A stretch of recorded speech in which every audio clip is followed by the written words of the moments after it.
When Robert left me at the pharmacy during my third round of chemo, I was already weak from the treatments, but he said I was being dramatic for attention, that I milked every little inconvenience. His sister Esther nodded in agreement as they drove away, leaving me collapsed on the sidewalk, unable to stand. My oncologist, Dr. Martinez, and the entire cancer center team arrived 30 minutes later, and Robert's face when he saw them will haunt him forever. The fluorescent lights in Henderson's pharmacy felt like ice picks stabbing through my skull. Before we jump back in, tell us where you're tuning in from, and if this story touches you, make sure you're subscribed, because tomorrow I've saved something extra special for you.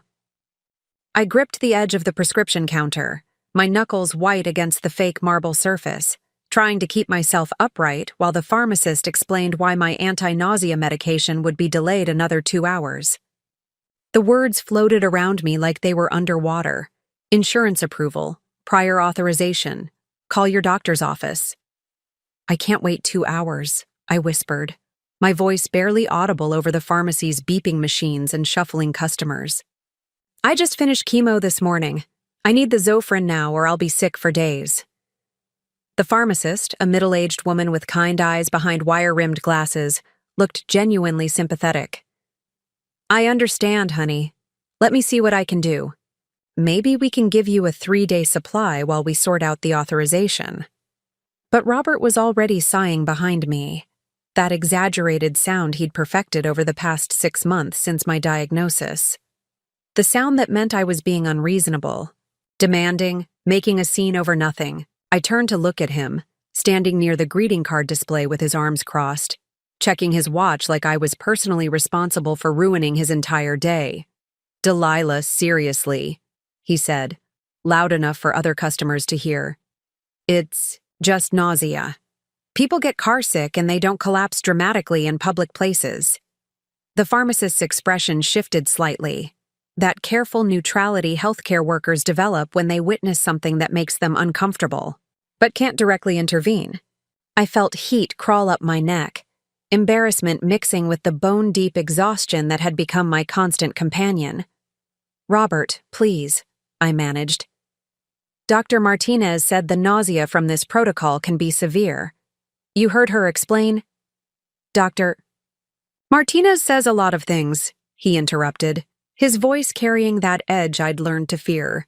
Doesn't mean you have to perform every single symptom like you're auditioning for a medical drama. His sister Esther, who had insisted on coming with us today to help, stepped closer to Robert's side. She was perfectly put together as always. Her blonde hair styled in that effortless way that actually required an hour and expensive products. Her designer athleisure outfit carefully coordinated. Everything about her screamed health and vitality, a stark contrast to my hollow cheeks and the knit cap covering my bald scalp. Honestly, Delilah, Esther said, her tone dripping with concern that didn't reach her eyes. I know this is hard, but you've gotten so intense about every little thing lately. Maybe you need to focus on staying positive instead of catastrophizing every minor discomfort. The words hit me like a physical blow. Minor discomfort. 6 months of chemotherapy, of poison pumped through my veins every 3 weeks, of watching my body transform into something I didn't recognize, and she called it minor discomfort. I must have swayed because the pharmacist quickly placed a chair behind me. Ma'am, please sit down. You look very pale. See? Robert's voice carried triumph now, as if my need to sit proved his point. Always dramatic, always needs to be the center of attention. The pharmacy had grown quieter around us. Other customers pretended to study vitamin bottles while obviously listening to our conversation. An elderly man picking up heart medication kept glancing over with concern. A young mother with a crying baby looked torn between wanting to help and not wanting to get involved in what was clearly a family dispute. I'll call your oncologist's office, the pharmacist said quietly to me. Sometimes they can authorize an emergency supply. Don't bother, Robert said, stepping forward. She'll survive a few hours without her special pills. People all over the world deal with nausea without acting like they're dying. That's when the first wave hit me. The nausea from carboplatin and Taxol isn't like anything most people experience. It's not the gentle queasiness of flu or motion sickness. It's violent and consuming, like your body is trying to turn itself inside out while simultaneously being hit by a truck. I barely made it to the trash can near the pharmacy counter before my stomach emptied itself of the few crackers I'd managed to eat that morning. The sound echoed through the small space, harsh and raw. Other customers stepped back, some with disgust, others with sympathy. The pharmacist immediately appeared with paper towels and a bottle of water. "That's it," Robert announced to the entire pharmacy. "I'm not standing here while she makes a spectacle. Esther, we're leaving." "What?" I looked up from the trash can, wiping my mouth with shaking hands. "Robert, I can barely stand. How am I supposed to get home?"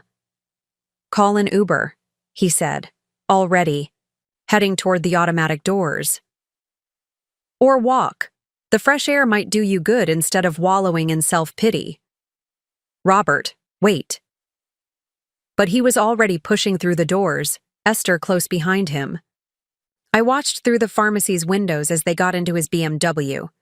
The same car I'd ridden in that morning, feeling hopeful because the treatment was working.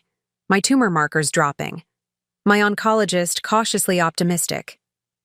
The engine started and they pulled away, leaving me collapsed in a plastic chair in Henderson's pharmacy, wearing yesterday's clothes because nothing else fit my changed body, clutching a trash can and trying not to vomit again in front of strangers.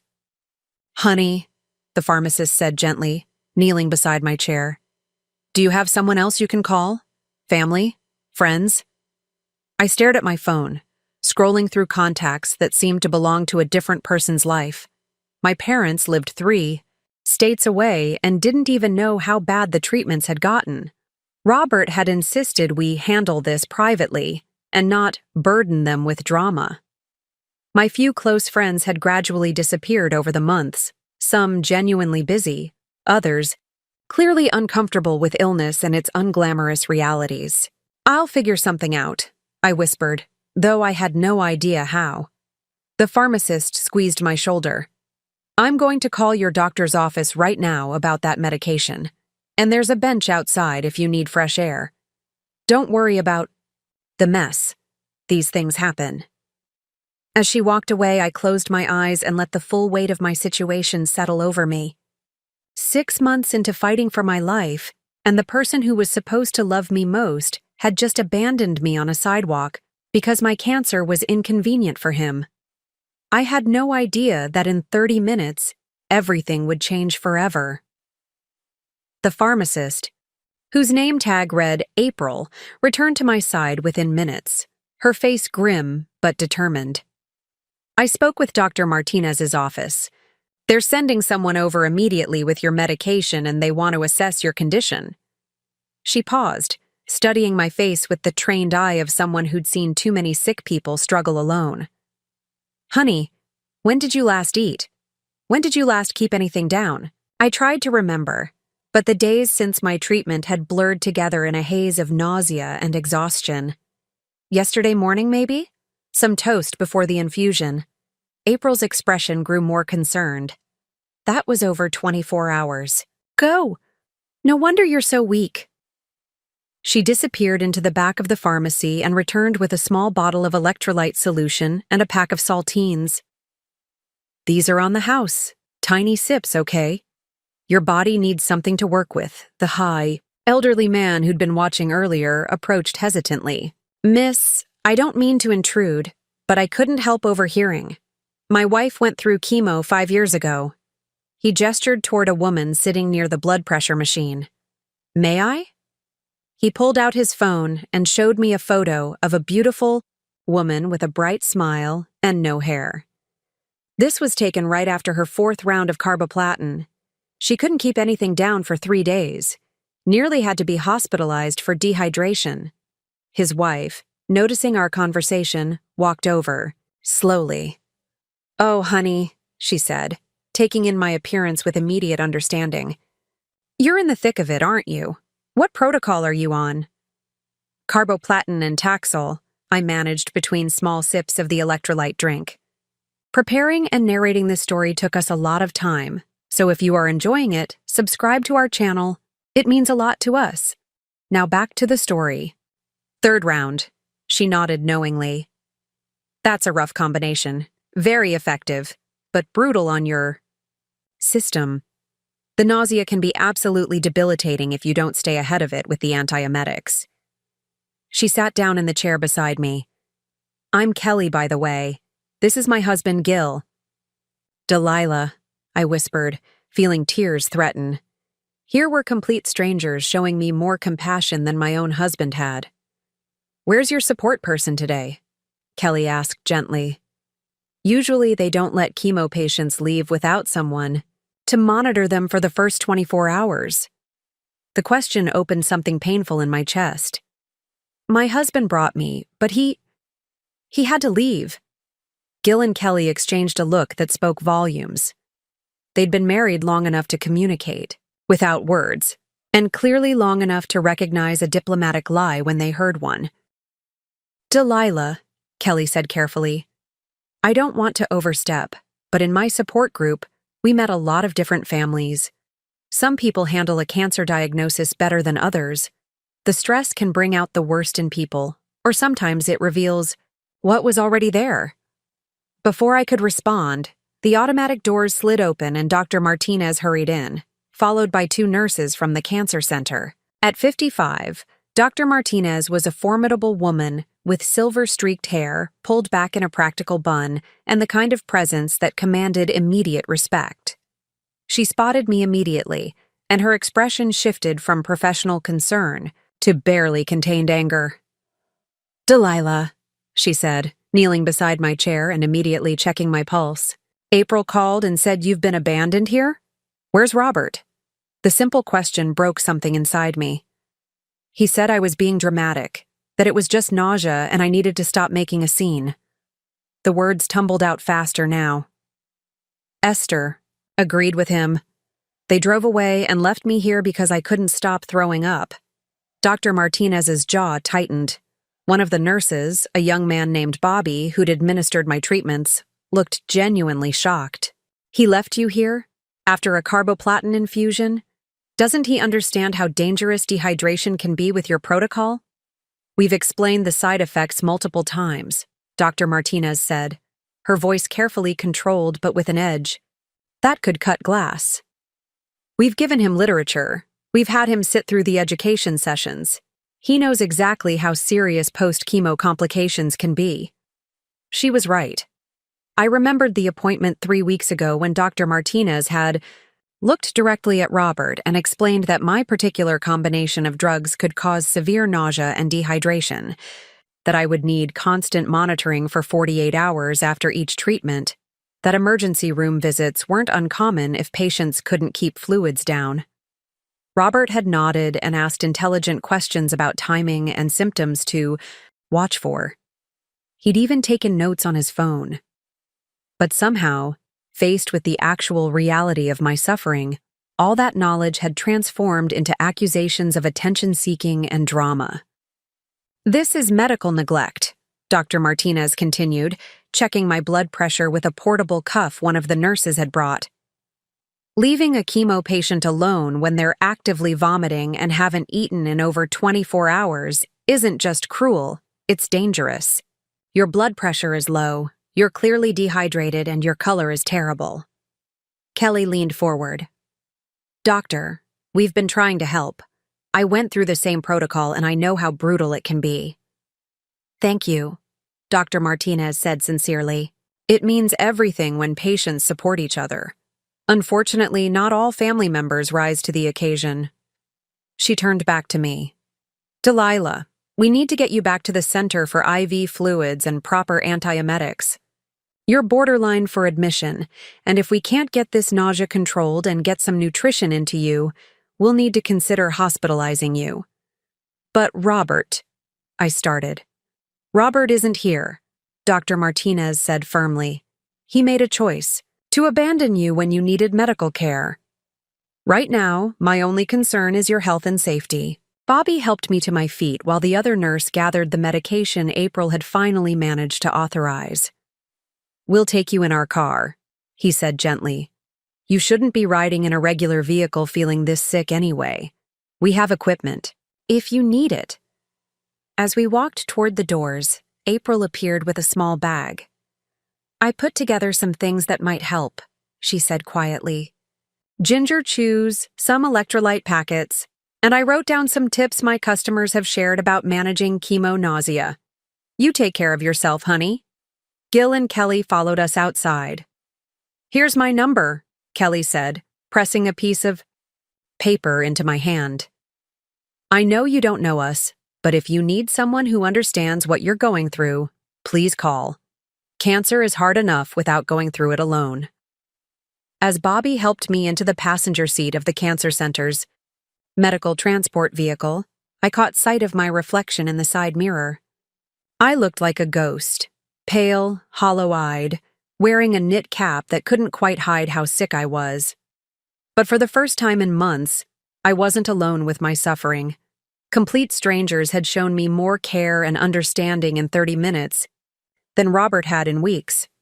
Dr. Martinez climbed into the driver's seat and adjusted the rearview mirror to keep an eye on me. "Delilah, I want you to know that what happened today isn't normal. A spouse doesn't abandon their partner during cancer treatment. This isn't about you being difficult or dramatic. This is about someone failing to provide basic human decency during a medical crisis."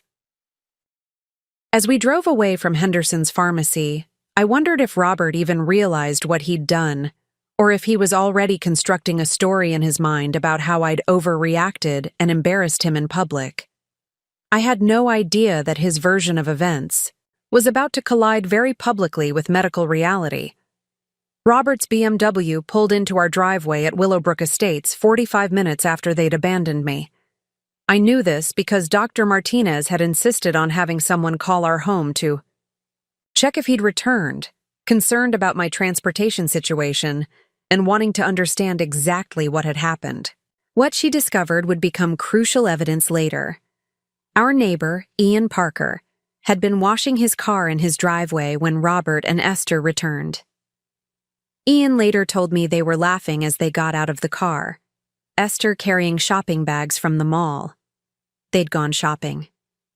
While I was collapsed in a pharmacy chair, unable to keep down sips of electrolyte solution, they had spent the afternoon at Westfield Shopping Center buying Esther a new handbag. "I thought maybe there had been some emergency," Ian had said too, Robert walking over with genuine concern. "I saw the medical transport van from the cancer center leave with Delilah about 20 minutes ago. She looked really sick. Is everything okay?" According to Ian, Robert's demeanor changed instantly. The laughter stopped. His face went through a series of expressions, confusion, then calculation, then something that looked like panic. "Medical transport?" Robert had asked. "What do you mean?" "3 people in scrubs came and got her," Ian explained.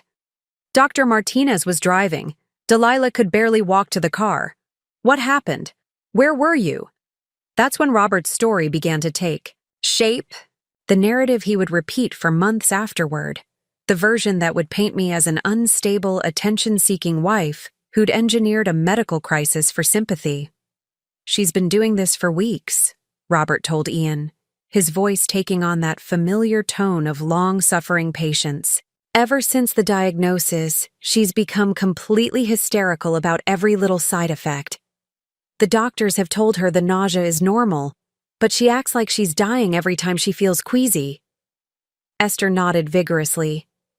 "It's honestly exhausting. We took her to get her prescription, and she started making this huge scene in the pharmacy, throwing up dramatically, demanding special treatment, acting like she was having some kind of medical emergency. People were staring. But surely, Ian began, clearly uncomfortable with their description. The doctors enable her? Robert continued, warming to his theme. They come running every time she calls claiming she needs emergency care. It's gotten so bad that I can't take her anywhere without her creating some crisis that requires medical intervention. I'm starting to think she enjoys the attention. Ian would later tell me he'd felt something was wrong with their story, especially given how sick I'd looked when the medical team arrived. But Robert was persuasive, and he had Esther there to corroborate every detail. 2 against 1, a husband and sister-in-law expressing concern about an increasingly unstable wife. "The shopping bags?" Ian had asked, noticing Esther still clutching. "Her purchases." "We had to leave," Esther explained smoothly. "Robert couldn't handle watching her performance anymore. We thought maybe some time to calm down would help her realize how inappropriate her behavior was. We ran a few errands, gave her space to get herself together. It was masterful, really. They'd taken the facts, my vomiting, their departure, my need for medical care, and reframed them entirely. In their version, I was the problem.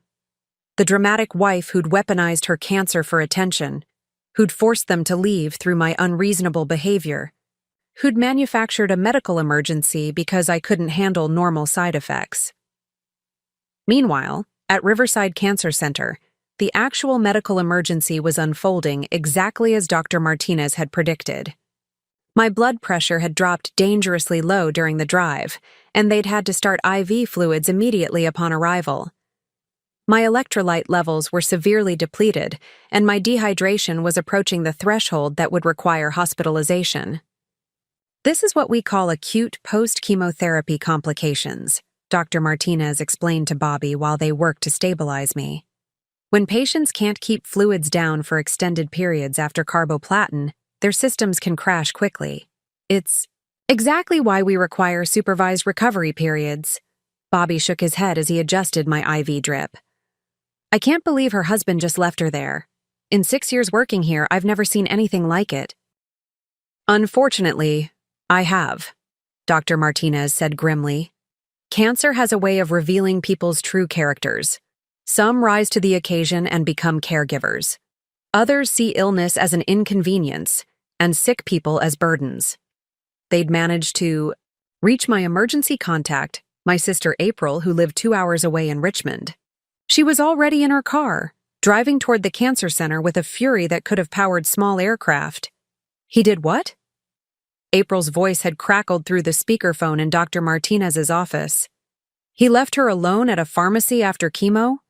Is she okay? Please tell me she's okay." "She's stable now," Dr. Martinez assured her. "But this could have been much more serious. Dehydration at this level can cause kidney damage, especially combined with her treatment protocol."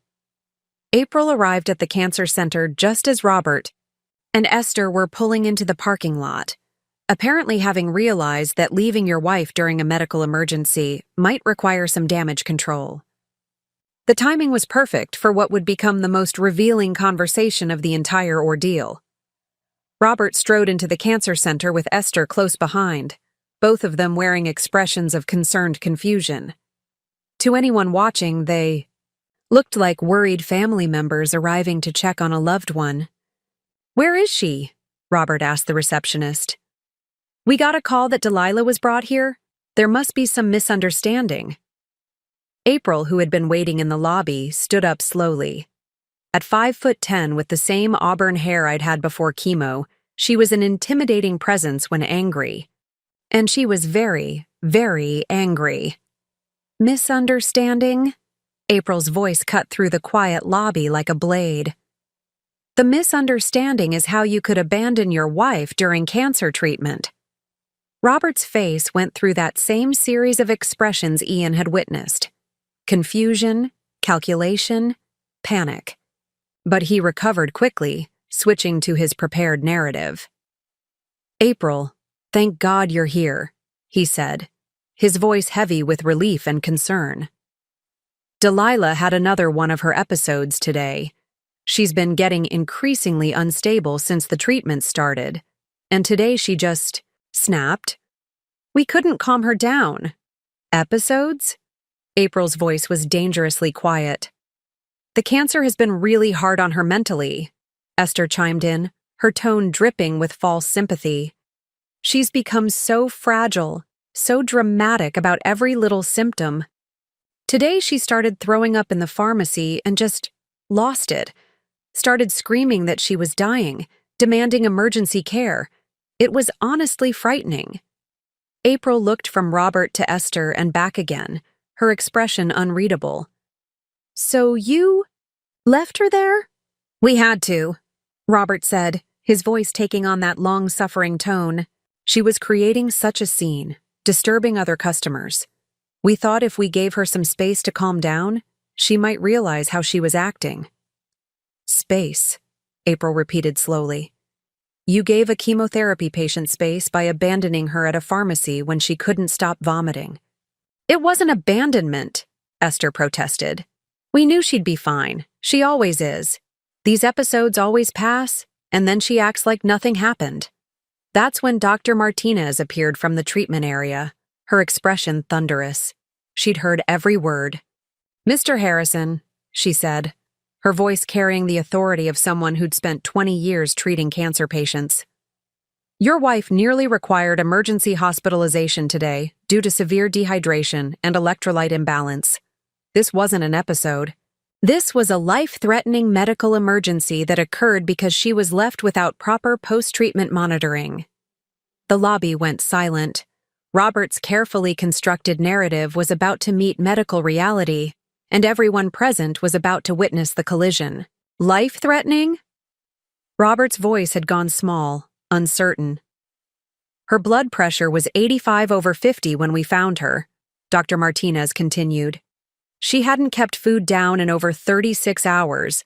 Another 2 hours without intervention, and we would have been looking at potential kidney damage." Robert's face was now completely white. Esther had taken a step back, as if she could distance herself from the situation. But she was just throwing up," Esther whispered. "People throw up from chemo all the time." Dr. Martinez turned her. Full attention to Esther, and I almost felt sorry for her. "Almost? Yes, they do. Which is exactly why we never discharge chemotherapy patients without a responsible adult committed to monitoring them. Which is why we provide detailed instructions about danger signs. Which is why we make emergency contact information mandatory." She pulled out a folder and opened it on the reception desk. "These are the discharge instructions I went over with both of you 3 hours ago. Would you like me to read the part about when to seek emergency care?" Robert couldn't speak. The evidence of his negligence was right there in black and white, with his signature acknowledging he understood the risks and responsibilities. April stepped closer to her brother-in-law, her voice deadly calm. "So let me understand this. You were given explicit instructions about monitoring Delilah for dangerous symptoms. She developed those exact symptoms, and instead of following the medical guidelines you'd been given, you decided she was being dramatic and left her helpless in a public place." The silence stretched until it became unbearable. Finally, Robert found his voice. I didn't realize. She's been so emotional lately, I thought." "You thought wrong," Dr. Martinez said simply. "And your wife nearly paid the price for that mistake." The cancer center lobby had never felt smaller. Robert stood frozen under Dr. Martinez's withering gaze while April's fury filled the space like a gathering storm. But before anyone could say another word, the automatic doors slid open with their familiar whoosh, and Robert's mother entered like she owned the place. Patricia Harrison was 68 years old and had perfected the art of appearing concerned, while actually being controlling. She swept into the lobby wearing her signature pearls and a cream-colored blazer that probably cost more than most people's monthly salary. Her silver hair was perfectly styled despite the fact that she'd clearly rushed here, and her expression held that particular blend of worry and authority that she wielded like a weapon. "What on earth is going on?" Patricia demanded, her voice carrying across the lobby. "Robert called me in a panic saying Delilah was having some kind of breakdown. Where is she? Is she all right?" Robert's relief at his mother's arrival was palpable. Patricia had always been his greatest defender, the person who could spin any situation to make him look like the victim. Growing up, she'd excused his temper tantrums as passion, his cruelty to smaller children as leadership, and his inability to accept responsibility as sensitivity. "Mom, thank God you're here," Robert said, his voice gaining strength now. That reinforcements had arrived. "Delilah had an episode at the pharmacy today. A really bad one. She started throwing up and screaming, causing a huge scene. We had to leave because she was disturbing other customers. Patricia's expression immediately shifted into protective mother mode. Oh, that poor girl. The cancer has been so hard on her mental state. I've been telling Robert for weeks that she needs professional help for her anxiety. April's eyebrows shot up. Anxiety. Well, yes, Patricia continued, settling into the narrative like a comfortable chair. She's been so unstable since the diagnosis, crying over every little thing, demanding constant attention, making Robert's life absolutely miserable with her emotional outbursts. Dr. Martinez, who had been listening to this exchange with growing incredulity, stepped forward. Mrs. Harrison, your daughter-in-law was experiencing severe dehydration and electrolyte imbalance. This wasn't anxiety. This was a medical emergency. But Patricia was already shaking her head, that patient smile spreading across her face. The one she used when she thought she was dealing with someone who simply didn't understand the situation. Doctor, I appreciate your concern, but I know Delilah. I've watched her manipulate situations for attention our entire marriage. She has a pattern of creating medical crises whenever she feels like Robert isn't paying enough attention to her. The accusation hung in the air like poison gas. April's face had gone white with rage, but before she could respond, Patricia was already building her case. Just last month, she claimed she was too weak to attend Robert's company dinner. But when I drove by their house that evening, I saw her gardening in the backyard. She suddenly had plenty of energy when it came to her flowers, but was too sick to support her husband's career. Esther, emboldened by Patricia's support, jumped in eagerly. And the grocery shopping. She always claims she's too nauseous to shop for food, but somehow she manages to get to the farmer's market every week for her special organic vegetables. Exactly, Patricia continued, her voice gaining momentum. She's learned that cancer gives her a free pass to avoid responsibilities while demanding sympathy. It's honestly heartbreaking to watch what she's put Robert through. Dr. Martinez's jaw tightened. In 20 years of oncology practice, she'd encountered family dynamics that ranged from supportive to dysfunctional, but this level of coordinated gaslighting was something special. Mrs. Harrison, she said, her voice carefully controlled, your daughter-in-law's blood pressure was critically low when we found her. Her electrolyte levels required immediate intervention. These are objective medical facts, not anxiety symptoms. But surely she could have mentioned feeling unwell before they left the house, Patricia countered smoothly.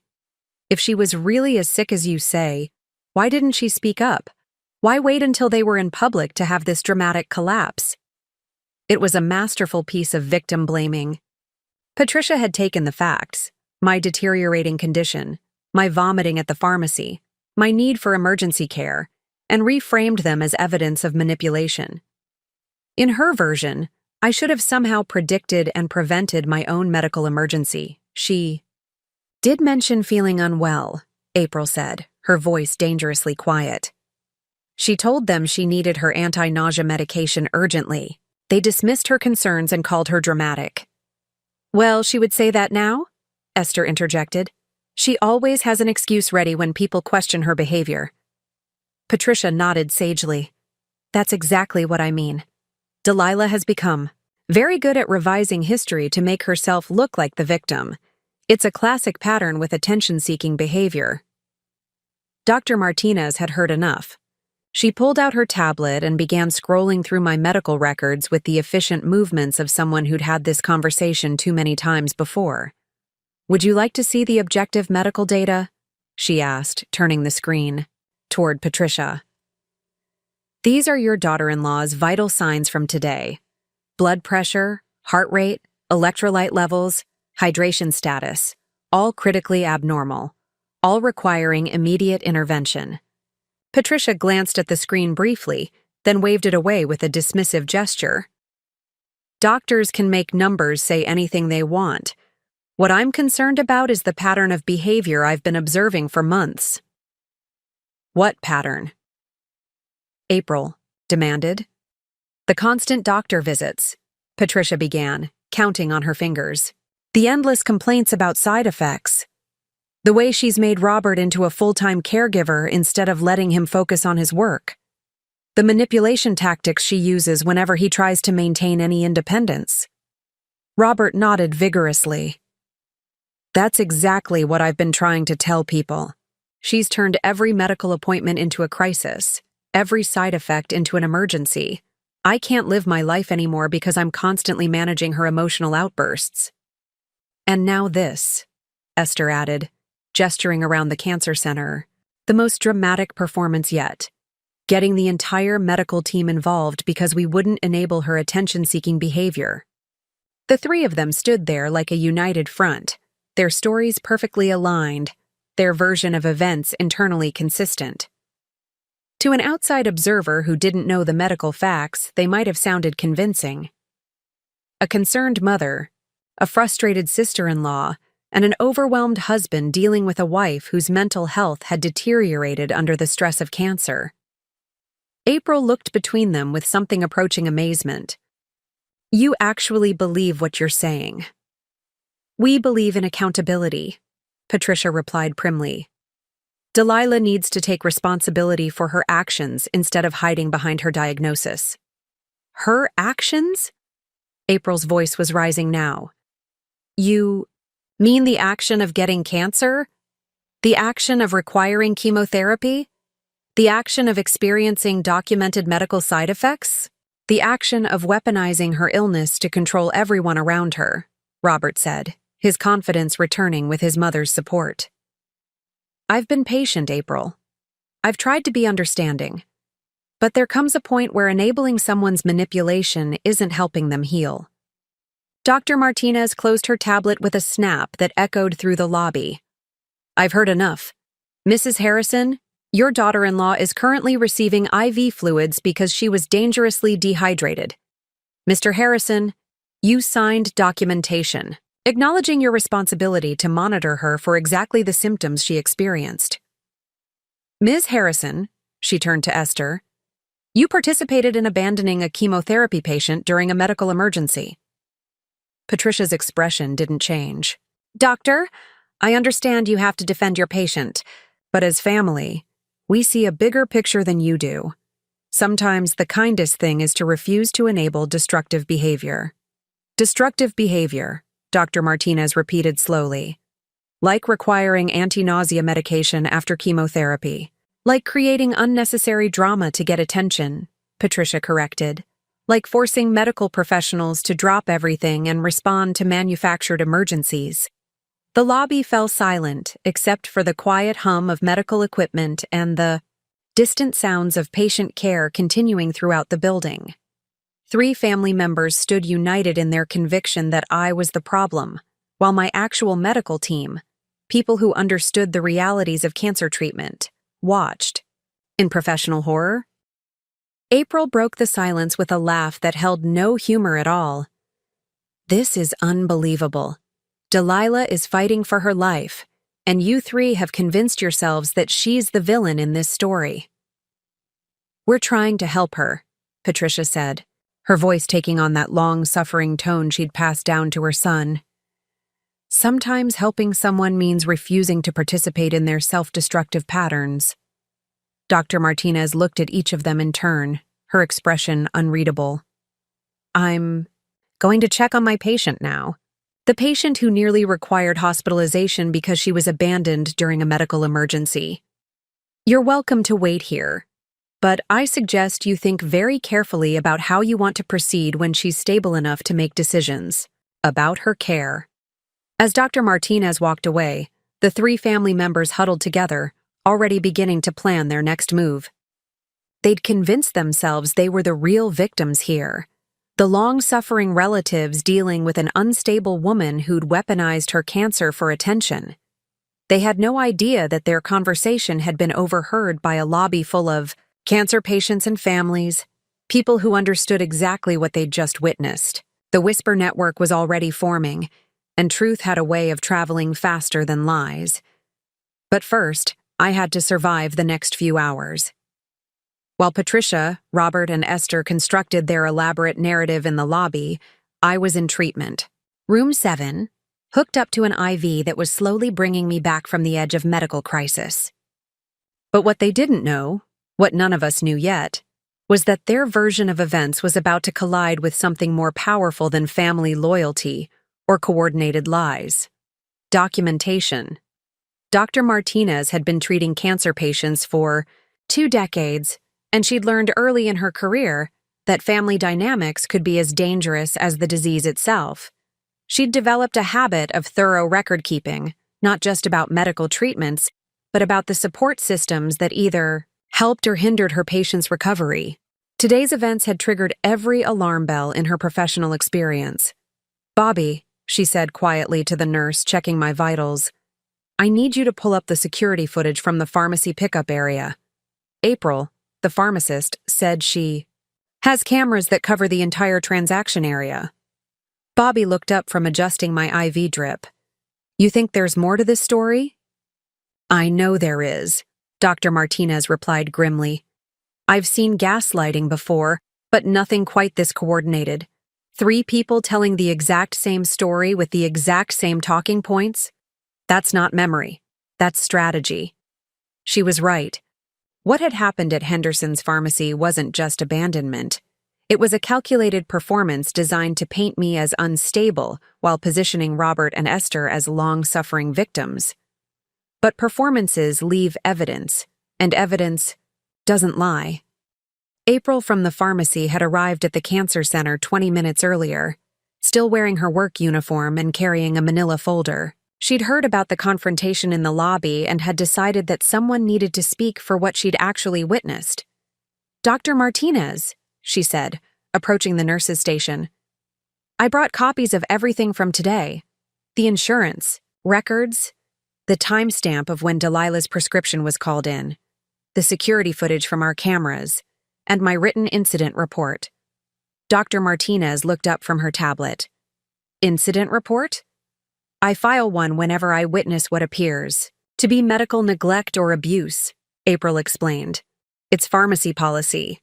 When I saw how they treated her and then just left her there, I knew someone would need documentation of what actually happened."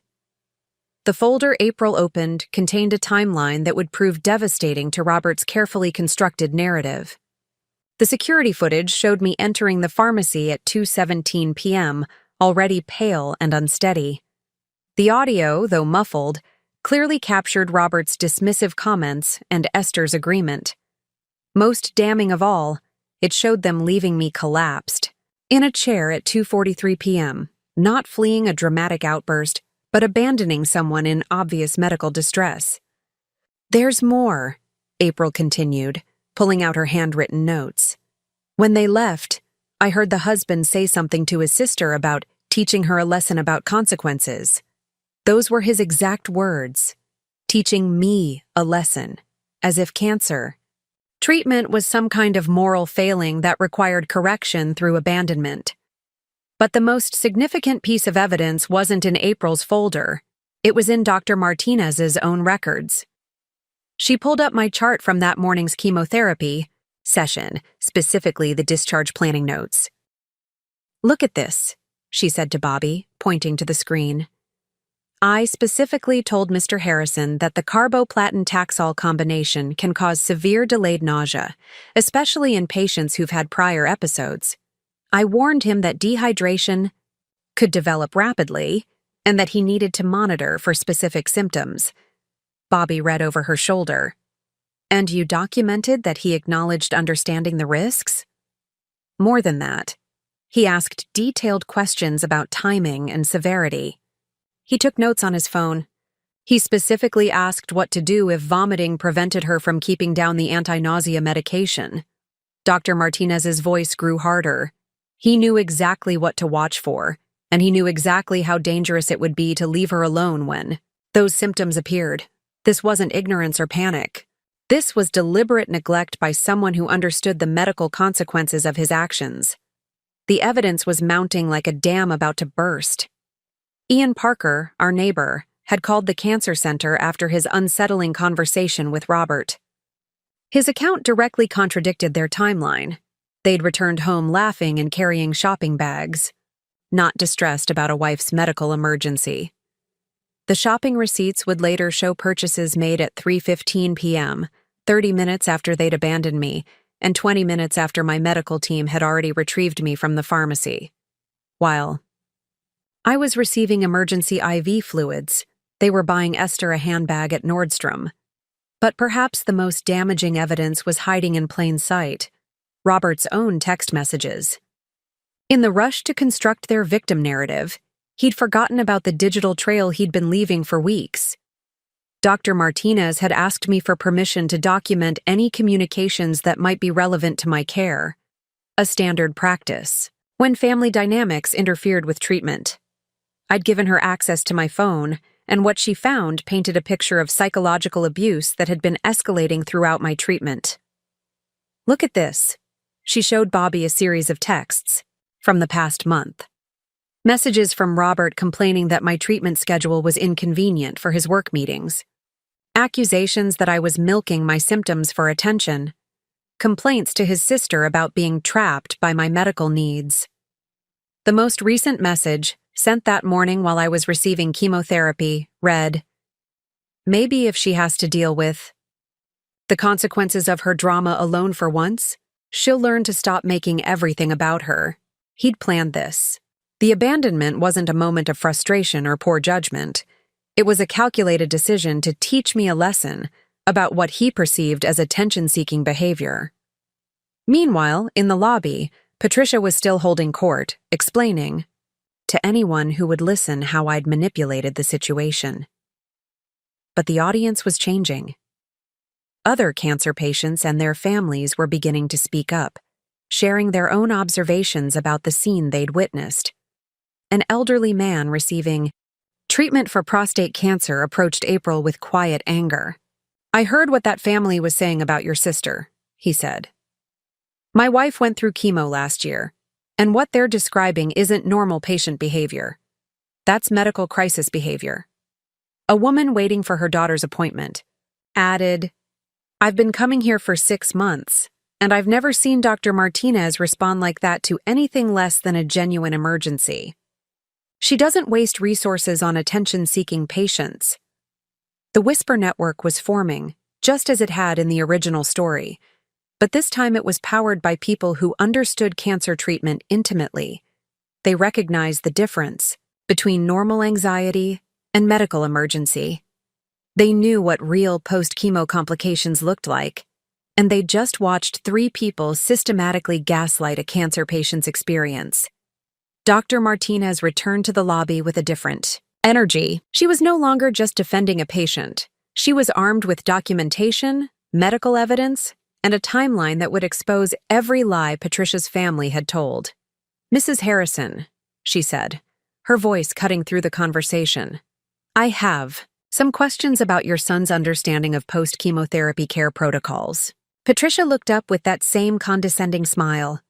"Of course, doctor. We're very committed to Delilah's care." "Excellent," Dr. Martinez replied, opening her tablet. "Then you can help me understand why your son sent text messages this morning, describing his plan to abandon his wife during a medical emergency as a way to teach her consequences." The silence that followed was different from before. This wasn't the pause of people processing information. This was the silence of people realizing their lies had just been exposed with documentation they couldn't refute. Patricia's face went through a series of expressions, finally settling on something that looked like panic. "I'm sure there's been some misunderstanding." "No misunderstanding," Dr. Martinez continued. "We also have security footage from the pharmacy showing the actual sequence of events, witness statements from the pharmacist, and medical records showing that your son was explicitly warned about the exact symptoms his wife experienced." Robert had gone completely white. Esther was, backing toward the exit, and Patricia, for the first time in her life, found herself completely without words. The truth was finally catching up with their lies, and everyone in the lobby was about to witness what happened when medical documentation met coordinated family gaslighting. The reckoning was just beginning. The lobby of Riverside, Cancer Center had transformed into an impromptu courtroom, with Dr. Martinez serving as both prosecutor and judge. The evidence she'd compiled wasn't just damaging to Robert's narrative, it was devastating. But what happened next would cross a line that no amount of family manipulation could ever undo. Robert's face had gone from white to gray as the implications of Dr. Martinez's evidence began to sink in. The text messages, the security footage, the medical records, all of it painted him not as a concerned husband dealing with an unstable wife, but as someone who had deliberately endangered a cancer patient's life. "Those messages," Robert stammered, his voice barely audible. "They were taken out of context. I was frustrated, yes, but I never meant—" "You never meant what?" Dr. Martinez's voice cut through his attempted explanation like a scalpel. "You never meant to abandon your wife during a medical emergency? Because the evidence suggests otherwise." Patricia, who had built her entire identity around protecting her son from the consequences of his actions, made a decision that would haunt the family for years to come. Instead of acknowledging the evidence or encouraging Robert to take responsibility, she doubled down in the most spectacular way possible. "Doctor," Patricia said, her voice taking on a tone of authority that had intimidated teachers, neighbors, and family members for decades. "I don't care what your so-called evidence shows. I know my son, and I know that manipulative woman he married. If she was really as sick as you claim, she would have said something before they left the house." April, who had been quietly seething during Patricia's earlier performance, finally snapped. "She did say something. She told them she was feeling worse and needed her medication urgently. I heard it myself." "You heard what she wanted you to hear," Patricia shot back, her composure finally cracking. "Delilah has perfected the art of looking pathetic to get sympathy. She's been doing it for years." Dr. Martinez stepped forward, her professional mask slipping for the first time that day. "Mrs. Harrison, your daughter-in-law's blood pressure was 85/50 when we found her. Her heart rate was elevated, her electrolytes were dangerously low, and she was clinically dehydrated. These are not symptoms someone can fake." "Numbers on a screen," Patricia dismissed with a wave of her hand. "I've seen Delilah turn on the tears and the weakness whenever she wants something. Today she wanted attention, so she created a crisis." That's when something shifted in the lobby. Other families who had been quietly listening began to react with visible disgust.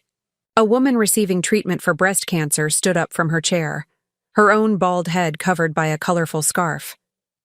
"I can't listen to this anymore," she said, her voice shaking with anger. "I've been coming here for 8 months, and I know what real chemotherapy complications look like. Your daughter-in-law could have died from dehydration, and you're standing here calling her manipulative?" Her husband, a man who'd been quietly supportive throughout his wife's treatment, added, "We've been in that exact situation. The nausea, the inability to keep fluids down, the emergency trips for IV hydration. It's terrifying, and it's real." But Patricia wasn't listening to cancer patients or medical professionals. She was listening to the voice in her head that had spent 35 years protecting Robert from accountability. And that voice was telling her to attack. "I suppose you all think you're experts on my family," Patricia said, turning to address the lobby full of patients and families. "But you don't know what we've been dealing with. You don't know how she's manipulated every situation, how she's made Robert's life miserable with her constant demands for attention." Robert, perhaps sensing that his mother was making things worse, tried to intervene. "Mom, maybe we should—" "No," Patricia cut him off, her voice rising. "I'm tired of everyone enabling her behavior. Someone needs to speak the truth about what kind of person uses cancer as a weapon to control their family." The silence that followed was deafening. Even Esther, who had been Patricia's eager supporter, looked horrified by what her aunt had just said. Using cancer as a weapon. The words hung in the air like a toxic cloud, poisoning any remaining sympathy anyone might have had for their position. Dr. Martinez's voice, when she finally spoke, was deadly quiet.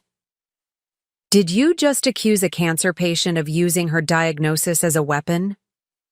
Patricia, perhaps realizing she'd gone too far but unable to back down, pressed forward. "I accused a manipulative woman of exploiting her illness for sympathy and control. There's a difference." "No," said the breast cancer patient who had spoken earlier, tears now streaming down her face. "There really isn't.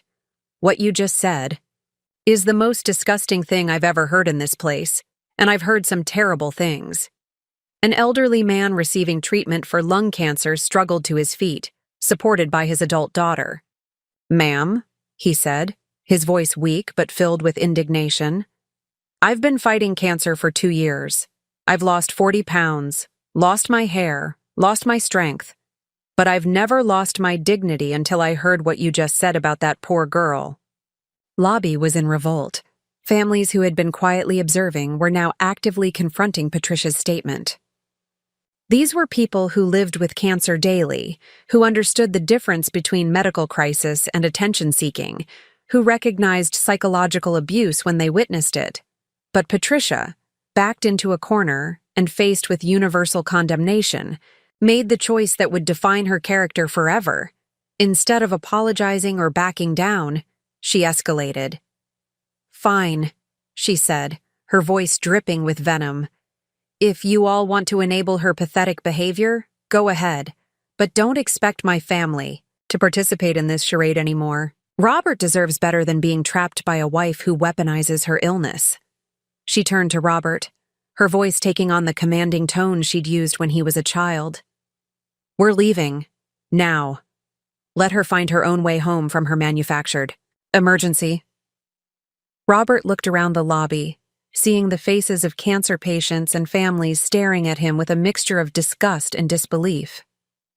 He looked at April, his sister-in-law, whose expression of horror seemed to finally penetrate his consciousness.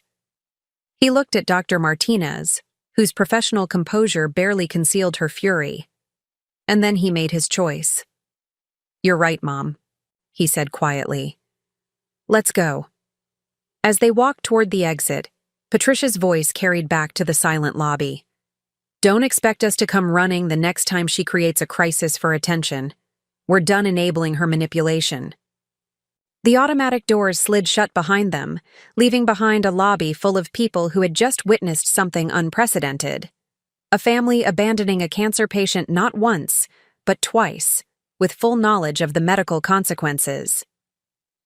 Dr. Martinez stood in the silence, holding the documentation that proved everything they had just denied.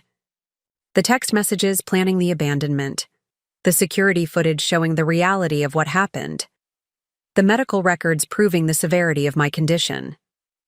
She had all the evidence she needed to hold them accountable. But more importantly, she had witnessed something that would change how she approached family dynamics in cancer care forever. The abandonment wasn't just about me anymore. It was about what kind of people they were, revealed under pressure when the stakes were life and death, and everyone in that lobby now knew exactly what kind of people they were. The automatic doors had barely closed behind Robert, Patricia, and Esther when the true weight of what had just happened began to settle over the cancer center lobby. The silence was broken by the sound of someone crying. The breast cancer patient who had confronted Patricia was sobbing quietly, her husband's arm around her shoulders.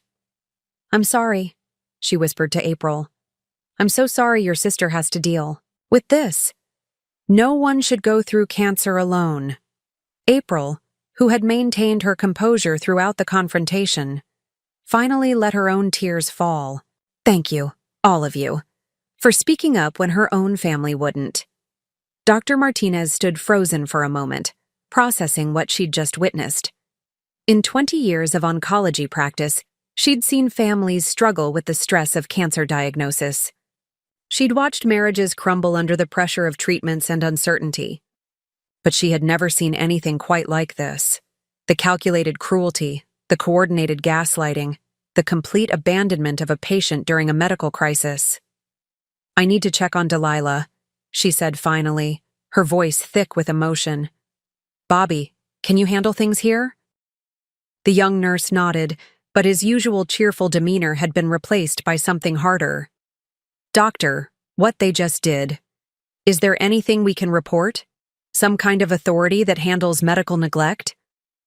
"I'm looking into it," Dr. Martinez replied grimly. "Right now, my priority is making sure she's stable and safe." She walked back toward treatment room 7, her mind racing through protocols and procedures. The medical emergency was under control. My IV fluids were working, my blood pressure had stabilized, and the anti-nausea medication was finally taking effect. But the emotional and psychological crisis was just beginning. How do you tell a cancer patient that her husband just abandoned her twice in one day? How do you explain that his family not only supported his decision, but publicly accused her of weaponizing her illness? How do you provide care to someone whose support system had just revealed itself to be actively harmful? Meanwhile, in the parking lot outside, Robert sat in his BMW while Patricia and Esther got into their own cars.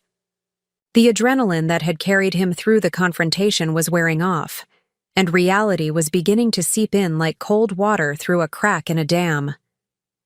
He pulled out his phone and stared at it for a long moment before finally dialing our home number. It rang 4 times before going to voicemail. The sound of my voice on the recording, recorded months ago when I was still healthy, still hopeful, hit him like a physical blow. "Hi, you've reached Robert and Delilah. We can't come to the phone right now, but leave a message and we'll get back to you." The cheerful optimism in my pre-cancer voice was like hearing a ghost. Robert hung up without leaving a message. Esther had pulled up beside him and rolled down her window. "Are you okay? You look pale." "I'm fine," Robert said automatically, though he clearly wasn't. Do you think we did the right thing?" Esther's expression hardened. "Of course we did. Someone had to take a stand. She's been manipulating everyone for months, and now even the medical staff is enabling her behavior." But Robert's certainty was cracking. The faces of the cancer patients in the lobby haunted him. Their shock, their disgust, their genuine horror at what they'd witnessed. These weren't people who could be easily fooled by manipulation. These were people who lived with cancer every day, who understood the reality of treatment better than anyone. "What if we're wrong?" he asked quietly. "We're not wrong," Esther said, firmly. "Don't let them guilt you into doubting yourself. You know Delilah better than any of those strangers." But did he? Robert sat in his car as Esther drove away, trying to remember the last time he'd really looked at me. Not at my symptoms or my limitations or my inconvenient medical needs, but at me. When had I become the enemy in my own cancer story? Back. In the cancer center, Dr. Martinez had reached my room to find me finally stable, but still weak. The IV had done its work, bringing my blood pressure back to normal ranges and restoring some color to my cheeks. But my eyes, when they met hers, held a question I was afraid to ask. "Where's Robert?" I whispered. Dr. Martinez pulled up a chair, beside my bed, her expression careful. "Delilah, I need to tell you what happened in the lobby. Some difficult things were said, and I want you to hear them from me first." She explained everything gently, but honestly. The confrontation with April, Patricia's arrival and escalation, the evidence that had been compiled, and finally, their decision to leave. Not just the building, but me. "He left again?" I asked, my voice so small it was barely audible. "Yes," Dr. Martinez said simply. "They all did." The silence that followed was different from any I'd experienced during my cancer journey. It wasn't the silence of waiting for test results or enduring treatment side effects. It was the silence of abandonment, of realizing that the person who was supposed to love you most had chosen his own comfort over your survival. "I don't understand," I whispered. "I have cancer. I'm fighting for my life. How does that make me the villain?" Dr. Martinez reached over and squeezed my hand. "It doesn't. What happened today has nothing to do with you and everything to do with them. Cancer didn't change who you are, Delilah. It revealed who they are. As if summoned by the universe's sense of timing, my phone buzzed with a text message. For a moment, my heart leaped. Maybe Robert had realized his mistake. Maybe he was coming back. Maybe this nightmare was over. But the message wasn't from Robert. It was from Patricia. We've arranged for a taxi to take you home when you're discharged. Don't expect us to keep enabling your attention-seeking behavior. It's time you learn to handle your medical drama yourself. Dr. Martinez read the message over my shoulder, and I watched her professional composure finally crack completely. This is unconscionable, she said, her voice shaking with anger. Absolutely unconscionable. She stood up abruptly and walked to the window, looking out at the parking lot where Robert's BMW still sat. Delilah, I need to ask you something important. Do you feel safe going home to that house? To that environment? The question hung in the air like a diagnosis I wasn't ready to hear. Safe? When had I stopped feeling safe in my own home? When had my husband's presence become a source of anxiety rather than comfort? When had fighting cancer become less frightening than facing the person who was supposed to help me fight it? I don't know, I admitted. I don't know anything anymore. Dr. Martinez turned back to me, her expression resolute. Then we're going to figure this out together. You have cancer, which means your only job right now is healing. Everything else, every person who makes that harder instead of easier, is secondary. She pulled out her tablet and began typing with the efficiency of someone making important decisions. I'm going to make some calls. There are resources for patients in situations like this, support systems that actually support instead of sabotage. You're not going home alone to face more of this. For the first time all day, I felt something besides fear and confusion. I felt hope.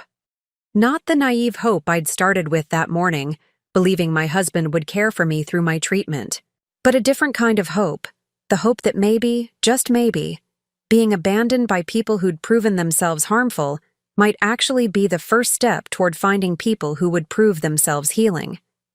Outside in the parking lot, Robert finally started his car and began the drive home to our empty house, still not understanding that he'd just made the most consequential decision of his life.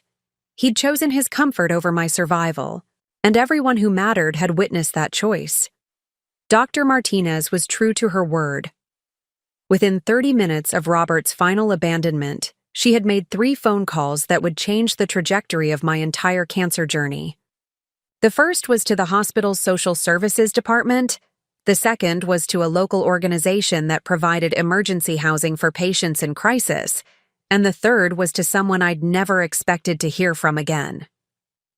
Delilah, Dr. Martinez said, returning to my bedside with a different energy.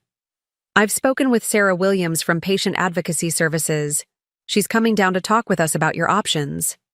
I was still processing the text from Patricia, still trying to understand how asking for help during a medical emergency had somehow made me the villain in my own cancer story. Options for what? For safe housing during your treatment, Doctor. Martinez said simply. You don't have to go back to that house. You don't have to subject yourself to more of what happened today. Before I could respond, there was a gentle knock on the door. Sarah Williams was a woman in her 50s with kind eyes and the presence of someone who'd spent years helping people navigate their worst moments. Behind her was someone I hadn't seen in over a year, my college roommate Kelly Thompson. Kelly? I whispered, hardly believing my eyes. What are you doing here? Kelly's face was streaked with tears as she approached my bed. Dr. Martinez called. Me. She said you needed someone who actually cares about you. She looked around the room as if expecting Robert to appear. Where is that bastard husband of yours? He left, I said, the words feeling surreal even as I spoke them. They all left. Kelly's expression went through several stages: confusion, disbelief, and finally, pure rage. He left you here? During chemo? After you almost had to be hospitalized? Sarah Williams stepped forward with the practiced calm of someone who'd dealt with family dysfunction in medical settings before. Delilah, I need to explain your options. First, you're not going anywhere tonight. Dr. Martinez wants to keep you for observation to make sure your electrolyte levels stabilize completely. But after that, Kelly said, squeezing my hand, you're coming home with me. I've already made up the guest room and stocked the kitchen with all those bland foods that actually stay down during chemo. The kindness was overwhelming. Here was someone I hadn't spoken to regularly in months, dropping everything to help me, in a way my own husband hadn't been willing to do. Kelly, I can't ask you to— You're not asking, Kelly interrupted firmly. I'm offering. Actually, I'm insisting. You're not going back to that toxic environment while you're fighting for your life. Sarah Williams opened a folder and pulled out several documents. There are also longer-term options we should discuss. The Cancer Center has partnerships with temporary housing programs, specifically for patients whose family situations become unsafe during treatment.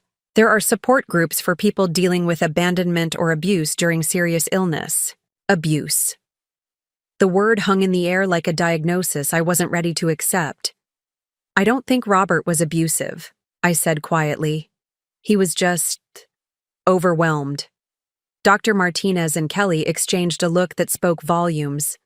It was Sarah who responded, her voice gentle but firm. Delilah, abandoning someone during a medical emergency isn't being overwhelmed. Planning to teach someone a lesson by leaving them without necessary medical support isn't stress management, and publicly accusing a cancer patient of weaponizing their illness? That's psychological abuse. The words hit me like a physical blow, not because they were wrong, but because they were right. For months, I'd been making excuses for Robert's behavior, telling myself that cancer was hard on spouses too, that I needed to be understanding of his struggles with my diagnosis. But sitting in that hospital bed, surrounded by people who'd known me for less than a day or hadn't seen me in over a year, all of whom had shown me more compassion than my husband had in months, the reality began to crystallize. This wasn't about Robert being overwhelmed by my cancer. This was about Robert being revealed by my cancer. Kelly pulled out her phone and showed me pictures of her guest room, bright and cheerful, with a comfortable bed and easy access to a bathroom. I've already talked to my boss about working from home for the next few weeks, so I can drive you to appointments. My neighbor is a nurse, and she's offered to help with any medical needs. But your life, I started. My life includes the people I care about, Kelly said simply. You helped me through my divorce 3 years ago, remember? You let me cry on your couch for months and never once made me feel like a burden. This is what friends do. Dr. Martinez checked her tablet and looked up with something resembling satisfaction. I've also documented everything that happened today. The medical neglect, the abandonment, the psychological abuse witnessed by multiple healthcare professionals and patients. If you decide to pursue legal separation or divorce, this documentation will be crucial. Divorce. Another word I wasn't ready to hear, but one that was beginning to feel less like failure and more like survival. There's something else, Sarah Williams said, her voice taking on a different tone. I've been in contact with several of the families who witnessed what happened in the lobby today. They want you to know that they're willing to provide character, testimony if needed. Cancer patients and their families who understand exactly what real medical crises look like. The community I'd lost when Robert's behavior drove away, our friends was being replaced by something I'd never expected. A network of people united by their understanding of what it meant to fight for your life, while others either helped or hindered that fight. My phone buzzed again. This time it was Robert. When are you coming home? I've been thinking about what happened today, and I think we need to talk. Kelly read the message over my shoulder, and her expression darkened. Too little? Too late? She muttered. Dr. Martinez looked at the message and then at me. How do you want to respond to that? For the first time in months, I felt like I actually had a choice. Not just about how to respond to a text message, but about how to respond to a relationship that had become more dangerous to my health than the cancer itself. "I don't want to respond at all," I said slowly. "At least not yet. I need time to think, time to heal, time to figure out who I am when I'm not constantly defending my right to be sick." Kelly grinned through her tears. "That's the Delilah I remember, the one who knows her own worth." Sarah Williams began gathering her papers. "I'll check on you tomorrow before your discharge. Kelly, Dr. Martinez has my contact information if any issues arise." As the room began to empty, leaving just Kelly and me, I realized something profound had happened. The abandonment that was supposed to teach me a lesson about consequences had indeed taught me something, but not what Robert intended. It had taught me the difference between people who love you and people who control you, between support systems that strengthen you and relationships that weaken you, between partners who stand with you during crisis and those who create additional crisis when you're already fighting for your life. "Kelly," I whispered as she adjusted my blankets, "thank you for saving me." "You saved yourself," she replied, quietly. "You just needed people who actually cared enough to help you do it." Outside, the sun was setting over a day that had changed everything. Robert was driving home to an empty house, probably already crafting the story he'd tell people about his unstable wife who'd had a breakdown at the cancer center. But for the first time in months, I wasn't going home to face his version of reality. I was going somewhere safe, somewhere healing, somewhere I could focus on the only battle that actually mattered, the one for my life. 3 weeks later, I woke up in Kelly's guest room to the sound of birds singing outside the window and the absence of anxiety in my chest. For the first time in months, my first thought upon waking wasn't about managing Robert's mood or minimizing my cancer symptoms to avoid his irritation. It was simply about whether I felt well enough to keep down breakfast. The transformation had been gradual but profound. Kelly's house operated on a completely different rhythm than the home I'd shared with Robert. Here, meals were planned around my treatment schedule and dietary restrictions. The thermostat was set for my comfort, not Robert's preferences. Most importantly, being sick was treated as a medical reality requiring care, not a personal failing requiring correction. "How are you feeling this morning?" Kelly asked, appearing in the doorway with a cup of ginger tea and a plate of plain toast cut into small triangles. She'd learned that smaller portions were less overwhelming when nausea was a constant companion. "Better," I said, and realized I actually meant it. "The anti-nausea medication Dr. Martinez adjusted seems to be working better." Kelly settled into the chair beside my bed, a routine we'd developed over the past weeks. She'd work from her laptop while I rested, available if I needed anything but not hovering or making me feel like a burden. It was a type of care I'd forgotten, existed, supportive without being suffocating, attentive without being controlling. "Your sister called this morning," Kelly said gently. "April wanted to check on you before your appointment today." My relationship with April had grown stronger since the pharmacy incident.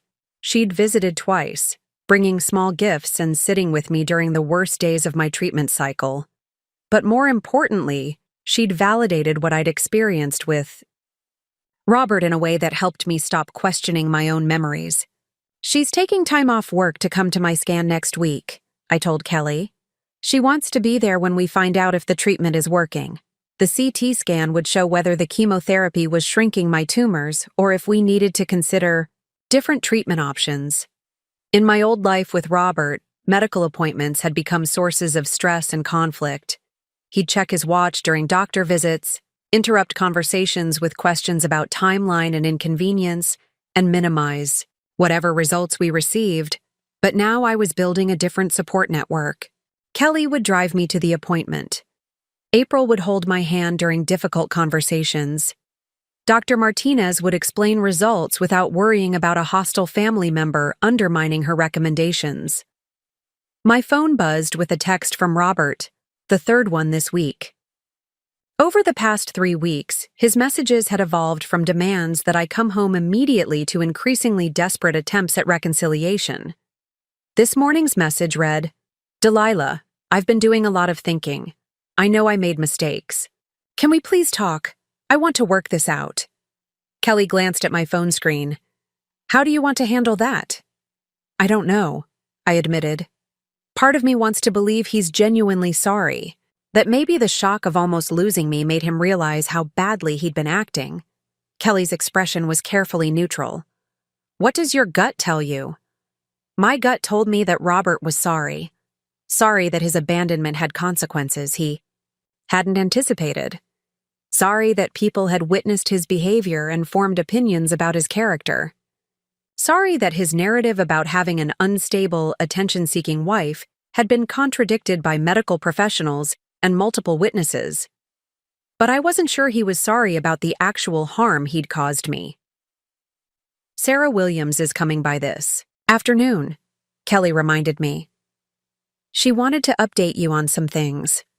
Sarah had become an unexpected anchor during this transition. She'd helped me understand my rights as a patient, connected me with resources I didn't know existed, and most importantly, helped me recognize patterns in Robert's behavior that I'd been too close to see clearly.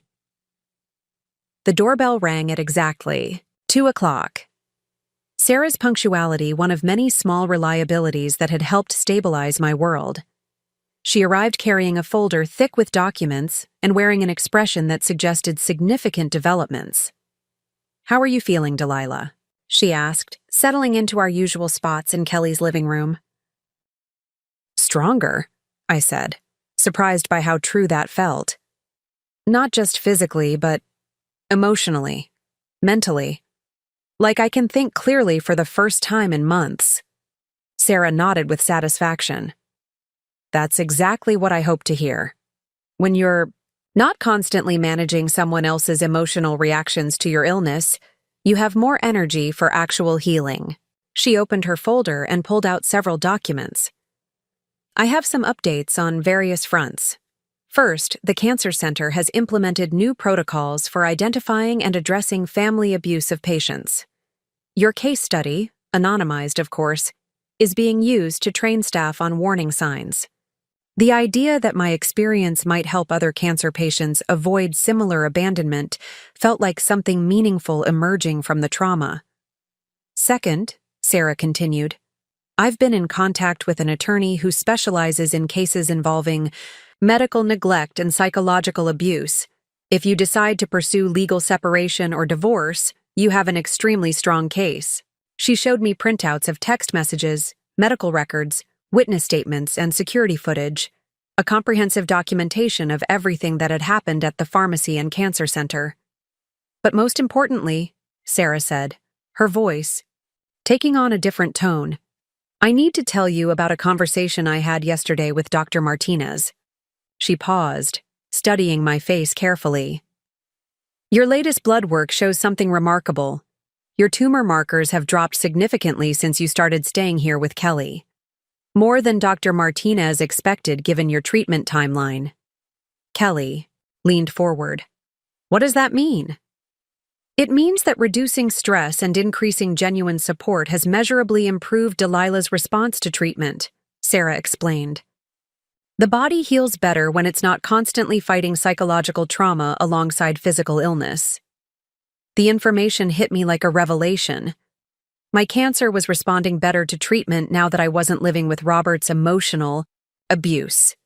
The man who'd claimed to be protecting me from my own dramatic tendencies had actually been undermining my ability to heal. "There's something else," Sarah continued.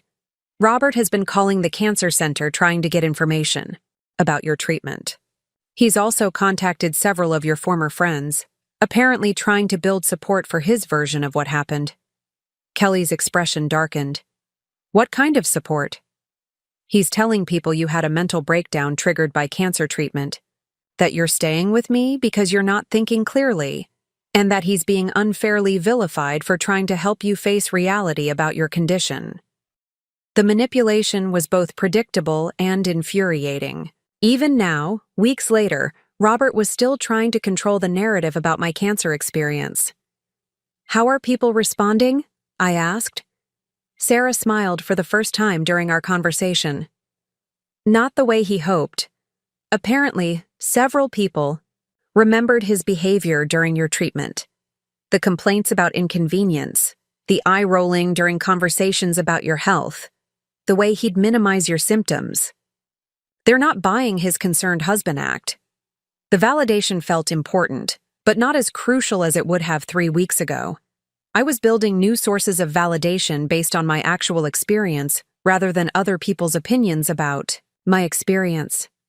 "Sarah," I said quietly, "I think I'm ready to file for legal separation." Kelly reached over and squeezed my hand. Sarah nodded with professional satisfaction. "I think that's a very healthy decision," Sarah said. "And I think the timing is right. You're stable, you have support, and you're making decisions from a place of strength rather than crisis. For the first time since my cancer diagnosis, I felt like I was taking control of my life, rather than having life happen to me. The irony wasn't lost on me that the worst day of my treatment, being abandoned at a pharmacy during a medical emergency, had actually been the beginning of my real healing, not just from cancer, but from a relationship that had been slowly poisoning me long before any tumor appeared on my scans. 6 weeks after leaving Kelly's house to return to some semblance of independent living, I met Ian Foster in the most ordinary way possible. At the grocery store, reaching for the same box of ginger tea on a Tuesday afternoon. He was tall with gentle brown eyes and paint-stained fingers, and when he noticed my bald head covered by a colorful scarf, his expression didn't change to that familiar mixture of pity and discomfort I'd grown accustomed to seeing. "Sorry," he said with a genuine smile, gesturing to the tea. "You were here first." "It's okay," I replied, surprised by how normal the interaction felt. "There are plenty of boxes." "Good choice," he said, tapping his own box. "My sister swears by this stuff for morning sickness. Says it's the only thing that helped during her first trimester." The casual mention of someone else's nausea, without any awkward questions about why I might need anti-nausea tea, felt refreshing. Most people either avoided the topic entirely or asked invasive questions about my treatment. "It helps with chemo side effects too," I said, testing the waters of honesty. Ian nodded matter-of-factly. "My mom went through treatment 2 years ago. She became a ginger tea evangelist." He paused, studying my face with concern rather than curiosity. "How are you feeling?" The grocery store fluorescence can be brutal when you're dealing with treatment fatigue. The question was so thoughtful, so informed by actual understanding rather than empty politeness, that I found myself giving an honest answer instead of the usual, "Fine, thanks." "Actually, pretty good today," I said.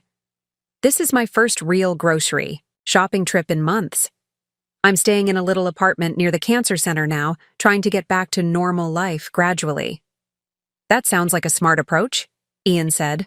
"My mom tried to jump back into everything too quickly after her last round and ended up exhausted for weeks."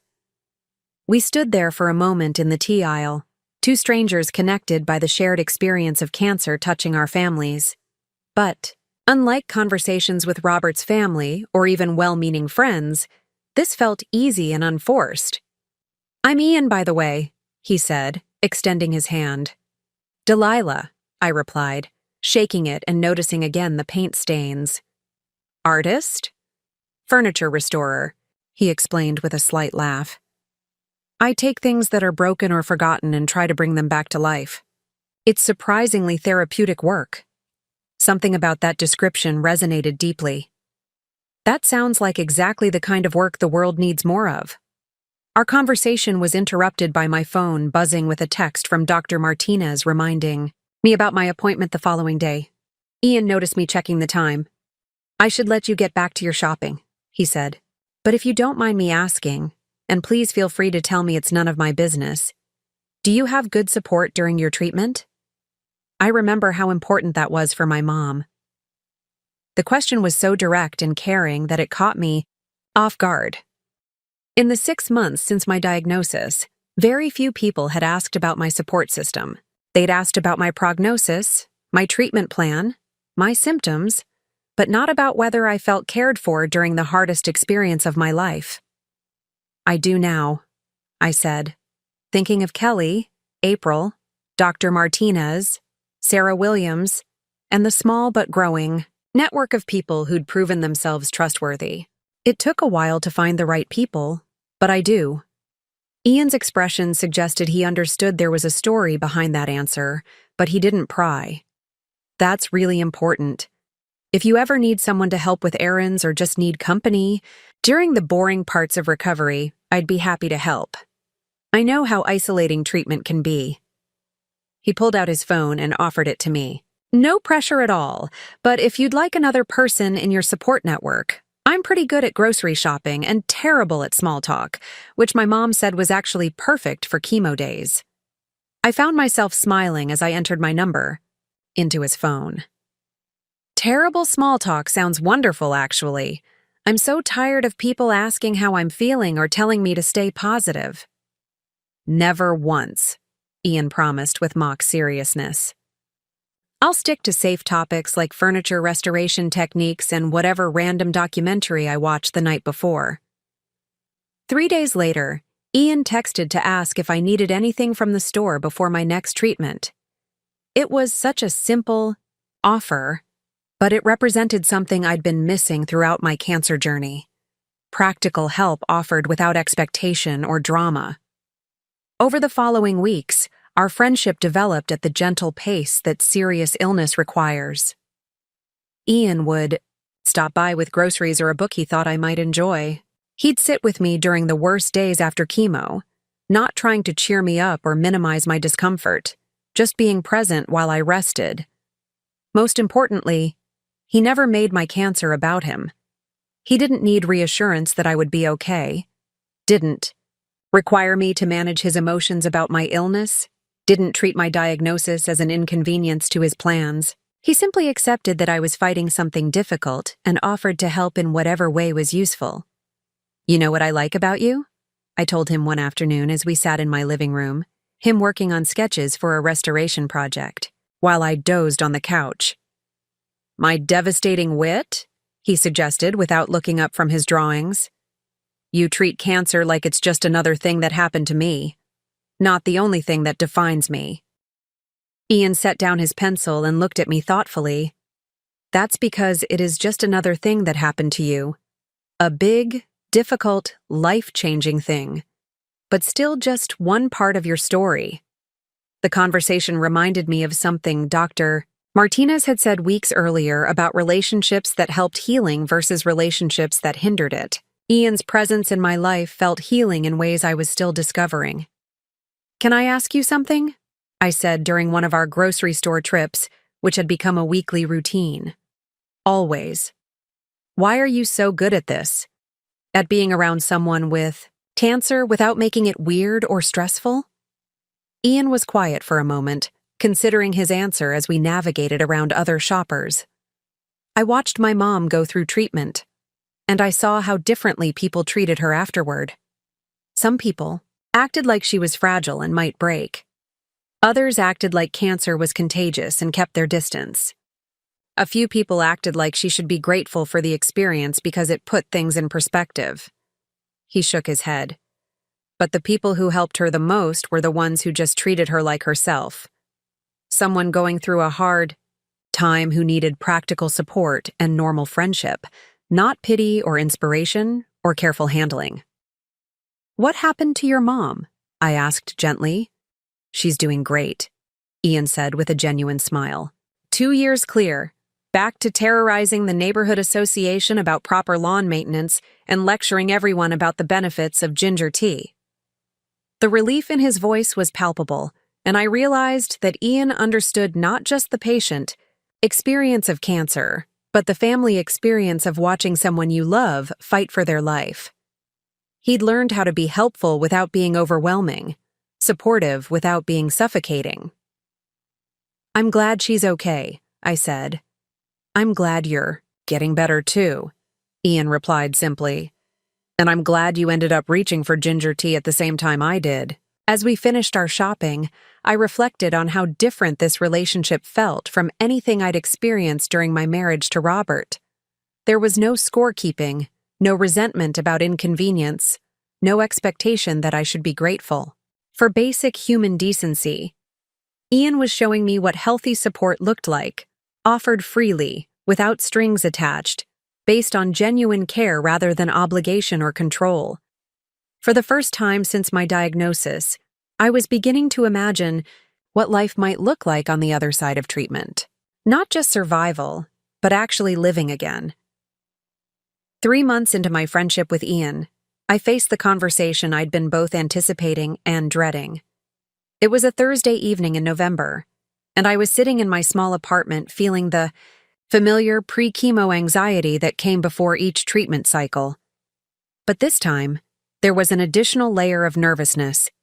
I was finally ready to tell Ian the full story of what had happened with Robert. He arrived at 7 o'clock with takeout, from the Thai place that had become our regular spot, the one that made mild dishes that were gentle on my treatment-sensitive stomach. As he unpacked the containers, I noticed him glancing at me with the careful attention he'd developed for reading my moods. "You seem different tonight," he said, not prying but leaving space for me to share if I wanted to. "I've been thinking about something," I said, pushing rice around my plate, "about trust and timing, and when you tell someone the really hard parts of your story." Ian set down his chopsticks and gave me his full attention. "Okay. I want to tell you about my husband," I said. "My ex-husband, technically. And about why I was living alone when we met, and why I sometimes flinch when people raise their voices, and why I'm so grateful for the way you treat my cancer, like it's just another fact about me instead of a tragedy or an inconvenience." Ian's expression didn't change, but I saw something shift in his eyes, a recognition that whatever I was about to share would be significant. "I'd like to hear whatever you want to tell me." So I told him everything. About Robert's escalating irritation with my diagnosis, the way he'd begun treating my symptoms as personal affronts, the gradual isolation from friends and family that I'd thought was just the natural result of having cancer. I told him about the pharmacy incident, the abandonment, the humiliation in the cancer center lobby. "He left you at a pharmacy during chemo?" Ian's voice was carefully controlled, but I could hear the anger underneath. "Twice, actually," I said. "Once at the pharmacy, then again at the cancer center after my medical team came to get me. His mother and sister were there for the second abandonment." Ian was quiet for a long moment, processing what I'd shared. When he finally spoke, his voice was gentle but firm. "That wasn't about cancer being hard on relationships. That was abuse." "I know that now," I said. "It took me a while to see it clearly. When you're in the middle of it, especially when you're already sick and vulnerable, it's hard to trust your own perceptions." "How are you now?" Ian asked. "I mean, I know you're dealing with treatment and recovery, but how are you emotionally? Psychologically?" The question was exactly what I'd hoped he'd ask. Not whether I was over it or whether I'd moved on, but how I was actually doing with the ongoing process of healing from both cancer and psychological trauma. "Better," I said honestly. "Some days I feel angry about the time I lost being afraid in my own marriage instead of focusing on fighting cancer. Other days I feel grateful that the worst experience of my life led me to find out who really cares about me." Ian nodded thoughtfully. "It makes sense that you'd have complicated feelings about all of it." "The strangest part," I continued, "is that my cancer treatment is actually going better now than it was when I was married. My oncologist says stress can interfere with healing, and apparently being constantly anxious about my husband's reactions to my illness was causing more problems than the chemotherapy." "That's not strange at all," Ian said. "My mom's doctors told her the same thing, that emotional support during treatment isn't just nice to have, it's medically important." I felt something release in my chest that I hadn't realized I'd been holding. Ian's response was exactly what I'd needed. Validation without drama, understanding without excessive emotion, acceptance of my experience without trying to fix or minimize it. "Can I ask you something?" Ian said after we'd eaten in comfortable silence for a while. "Always." Are you nervous about telling me this because you think it changes how I see you? Or because you're worried about how I'll react? The question was so perceptive it caught me off guard. Both, I think. Cancer already makes people see you differently. Adding abandoned by spouse during medical emergency to the story feels like a lot for anyone to handle. Ian considered this carefully. You know what I see when I look at you? Someone who survived not one but two life-threatening situations, cancer and an abusive marriage. Someone who had the strength to leave a harmful situation even when she was already fighting for her life. Someone who's rebuilt her support system from scratch and is getting healthier every day. Tears started flowing before I could stop them. I don't feel strong most of the time. Strength isn't about feeling strong, Ian said quietly. It's about doing what you need to do even when you feel weak, scared, or uncertain. You've been doing that for months. He handed me a tissue and waited while I composed myself. Is there anything specific you need from me? Any way I can be more helpful or supportive given what you've shared? The question was so practical and caring that it made me cry harder. Robert had never asked how he could better support me during treatment. He'd only complained about how my needs inconvenienced him. Just keep being yourself, I said. Keep treating me like a person instead of a patient or a victim. Keep offering help without making me feel guilty for needing it. That's easy, Ian said with a smile. You're one of the most interesting people I know. Cancer is just one thing about you, and your ex-husband's behavior says nothing about who you are. As the evening continued, I found myself relaxing in a way I hadn't experienced in over a year. The relief of being fully known and still accepted was overwhelming. Ian didn't treat me differently after learning about the abuse, didn't become overly protective or careful with his words, didn't make my trauma the center of our friendship. There's something else, I said as he was getting ready to leave. I'm planning to be done with active treatment in 2 months. Dr. Martinez thinks the cancer is responding well enough that we can move to maintenance therapy rather than continuing with full chemotherapy. Ian's face lit up with genuine joy. That's amazing news. How do you feel about it? Excited, scared, ready. I paused, trying to find the right words. For the first time since my diagnosis, I'm looking forward to the future instead of just trying to survive the present. What does the future look like? Ian asked. I don't know exactly, I admitted. But I know it includes people who actually care about my well-being. People who show up when things get difficult instead of creating additional difficulties. People like you. Ian smiled and squeezed my hand gently. I'm honored to be part of whatever comes next. As he left that evening, I realized that sharing my story with Ian had been a kind of test. Not of him, but of myself. A test of whether I could be vulnerable with someone new, whether I could trust my own judgment about people, whether I was healing not just physically but emotionally. The answer to all of those questions was yes. For the first time in over a year, I felt like myself again. Not just the cancer patient or the abuse survivor, but Delilah.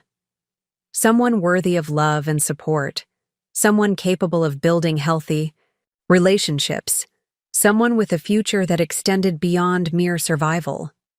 The healing process, I was learning, wasn't just about getting cancer-free. It was about becoming free from all the things that had been slowly killing me, including the relationship that had been poisoning my life long before any tumor appeared. 8 months after the pharmacy incident, I was finally feeling like a person again, rather than just a cancer patient. My hair had grown back in soft waves, my energy was returning, and I'd just received clearance from Dr. Martinez to reduce my follow-up appointments from monthly to quarterly. I was celebrating this milestone by doing something completely ordinary: grocery shopping with Ian on a Saturday afternoon at Riverside Market, the upscale store I'd avoided for months because it was where Robert and I used to shop together. Are you sure you want to go there? Ian had asked when I suggested it. We could stick with our usual place. No, I'd said firmly. I'm tired of letting my past dictate which grocery stores I can use. Besides, they have that artisan bread you like. I was reaching for organic apples in the produce section, laughing at something Ian had said about his latest furniture restoration disaster, when I heard a familiar voice behind me. Delilah? I turned around and found myself face to face with Robert for the first time since that horrible day at the cancer center. He looked older, I noticed immediately. Thinner. There were new lines around his eyes and gray threading through his hair that hadn't been there 8 months ago. But what struck me most was his expression, a mixture of shock, guilt, and something that looked almost like relief. Robert, I said, my voice steadier than I felt. Hello? Ian, who had been examining avocados nearby, moved closer without making a show of it. He didn't know what Robert looked like, but he'd obviously picked up on the tension in my voice. You look... Robert started, then stopped, clearly struggling for words. You look healthy. Your hair grew back beautifully. The comment was so absurdly normal given our history that I almost laughed. We were standing in the produce section making small talk about my post-chemo hair growth as if we were acquaintances who'd run into each other at a coffee shop. Thank you, I said simply. Robert's eyes shifted to Ian, who was standing close enough to offer support, but far enough away to give me space to handle the conversation however I needed to. I'm Robert, he said, extending his hand. Delilah's former husband. Ian replied, shaking his hand with polite neutrality. His tone carried no judgment, but also no warmth. It was the voice of someone being civil while silently assessing a situation. I've been hoping to run into you, Robert said, turning back to me. I mean, not hoping exactly, but I've wanted to talk to you, to explain, to apologize. The words, I'd imagined hearing for months now, felt strangely anticlimactic. Okay, I said. Robert glanced around the busy produce section, clearly realizing this wasn't the ideal place for whatever conversation he'd imagined having. Would you be willing to talk somewhere more private? Maybe get coffee? Looked at Ian, who gave me the slightest nod, not encouraging me one way or another, just letting me know he'd support whatever I decided. We can talk here, I said. Whatever you need to say, you can say it here. Robert's face fell slightly. He'd clearly been hoping for a longer, more intimate conversation, the kind where he could deploy the full force of his charm and persuasion. A public produce section didn't offer him those advantages. I was wrong, he began, his voice dropping lower. About everything. The way I treated you during your treatment, the things I said at the cancer center, abandoning you at the pharmacy. I was completely wrong, and I'm so sorry. The apology sounded rehearsed, like something he'd practiced in front of a mirror. But there was genuine emotion behind it, regret, shame, maybe even grief. I appreciate you saying that, I replied carefully. I've been in therapy, Robert continued, apparently taking my response as encouragement. Trying to understand why I reacted so badly to your diagnosis. My therapist says I have issues with control and fear of abandonment that got triggered when you got sick. The psychological language felt familiar. The same kind of clinical explanations Robert had always used to intellectualize his behavior rather than taking genuine responsibility for it. That must have been helpful for you. To learn, I said. It has been. I understand now that I was projecting my own fears onto you. When you got cancer, I was terrified of losing you. But instead of dealing with that fear in healthy ways, He paused, clearly struggling with the words. I pushed you away first, to protect myself from the pain of potentially losing you.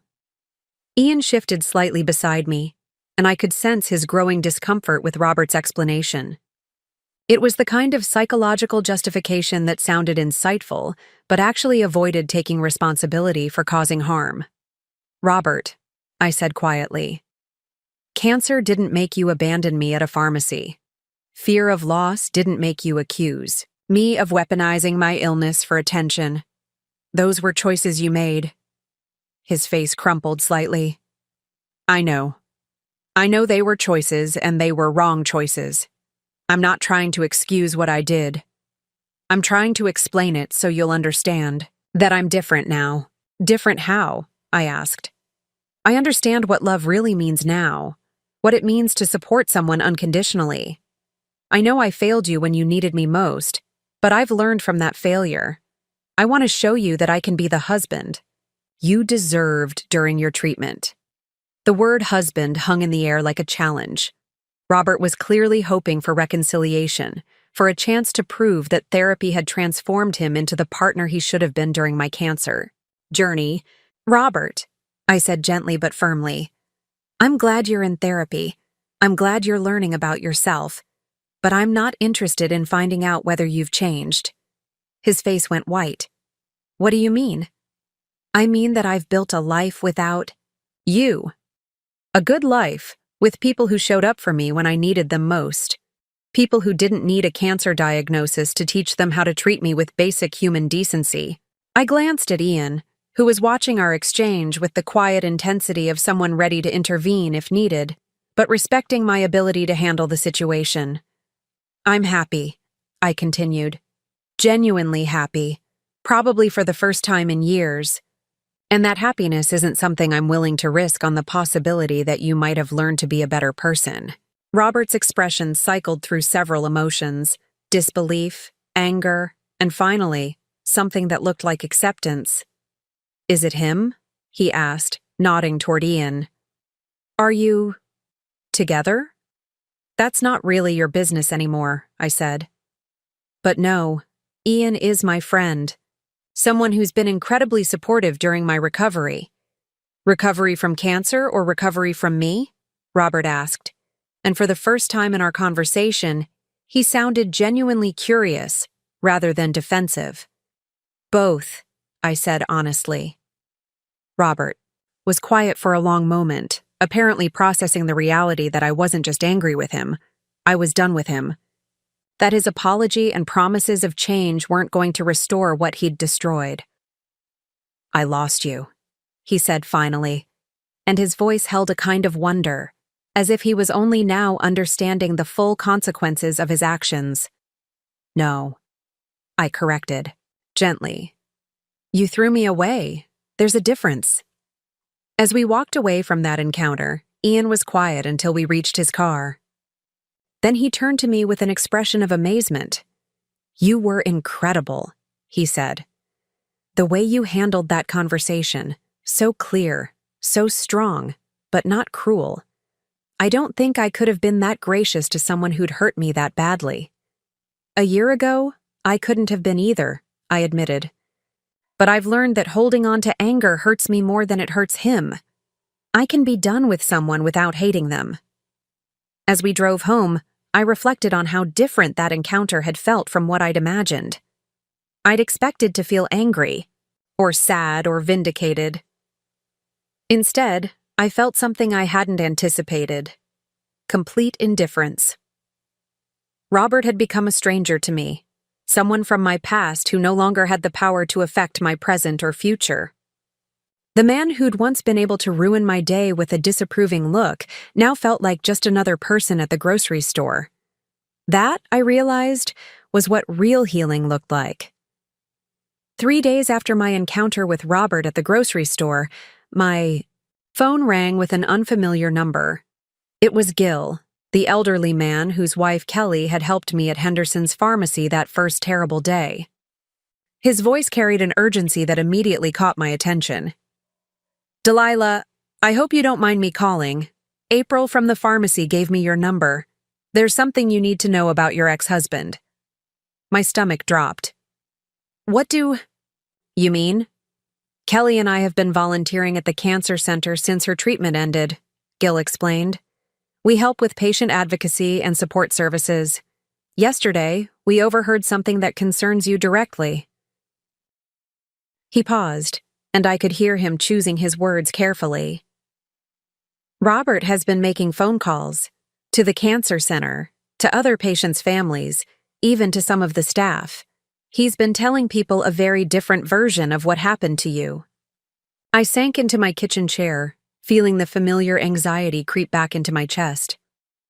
What kind of version? He's claiming that you had a psychological breakdown during treatment, that you became delusional and paranoid, and that he had to leave you for his own safety, Gil said, his voice heavy with disgust.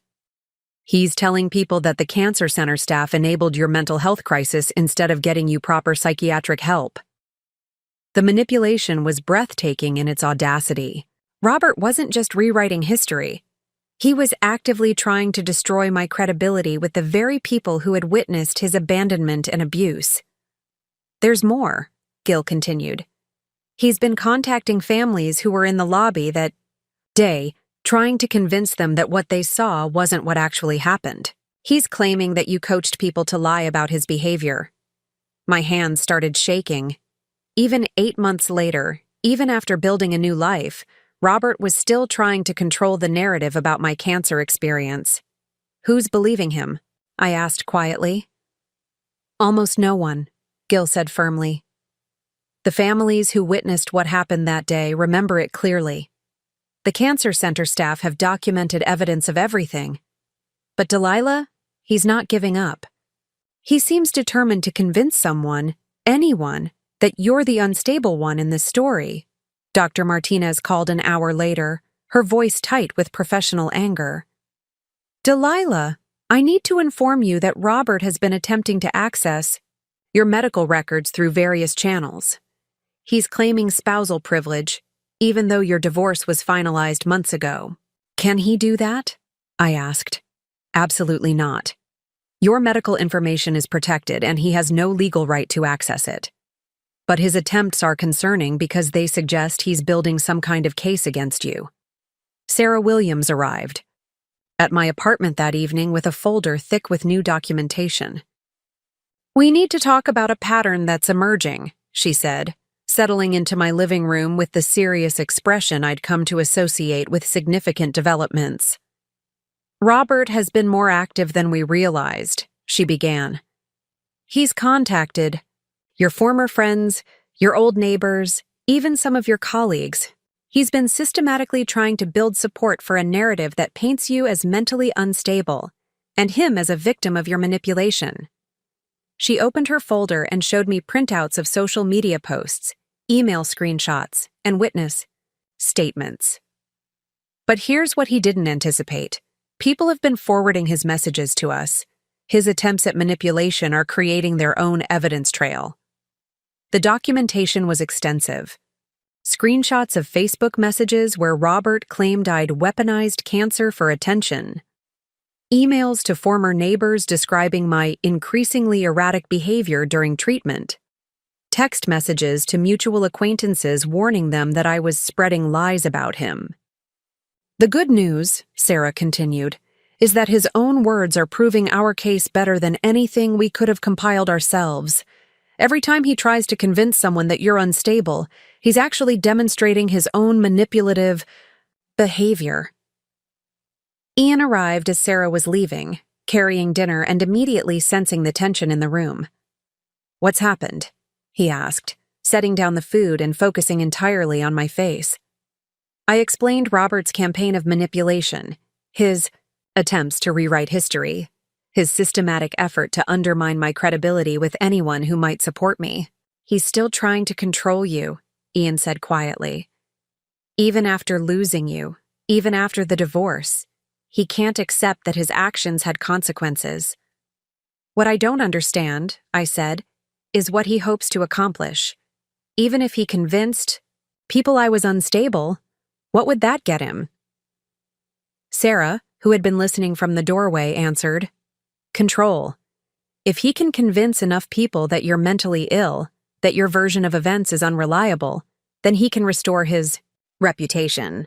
He can go back to being the long-suffering husband who tried to help his unstable wife instead of the man who abandoned a cancer patient during a medical emergency. The realization hit me like a cold wave.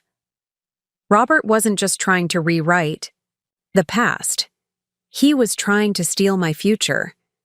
If he succeeded in convincing people I was mentally unstable, it would affect my relationships, my career, my credibility in any future situation where I might need to be believed. But as I looked around my apartment at the evidence of the life I'd built, Ian's patient presence, Sarah's professional advocacy, the stack of supportive cards from cancer center families, I realized something important. Robert's desperate campaign to discredit me was actually proving the opposite of what he intended. His behavior was so extreme, so persistent, so clearly manipulative that it was exposing his true character to anyone paying attention. The truth, it seemed, was still finding its way to the surface, carried not by Robert's lies, but by his own compulsive need to control a narrative that had already escaped his grasp. The reckoning came in the most unexpected way possible, through a viral social media post that Robert had never intended to make public. It was 3 weeks after we learned about his manipulation campaign, and I was having lunch with Ian and Kelly at a small cafe near the cancer center when my phone exploded with notifications. "Delilah," Kelly said, looking at her own phone with amazement, "you need to see this." What I saw was a screenshot of a private Facebook message that Robert had sent to one of our former mutual friends, except it had accidentally been posted as a public status update instead.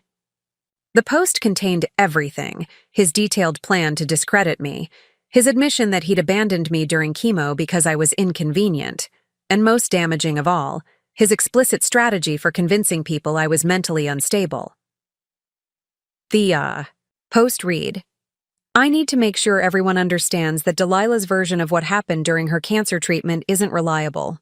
She's been spreading lies about me abandoning her at a pharmacy, but the truth is, she had a complete psychological breakdown, and I had to protect myself. I've been working systematically to contact everyone who might believe her story and set the record straight. The cancer center staff enabled her delusions instead of getting her proper psychiatric help. If anyone asks about our divorce, please remember that she weaponized her illness to manipulate everyone around her. I just need enough people to understand that she's not mentally stable, so I can rebuild my reputation." Within hours, the post had been shared hundreds of times. Cancer patients, advocates, and medical professionals were responding with outrage and disbelief.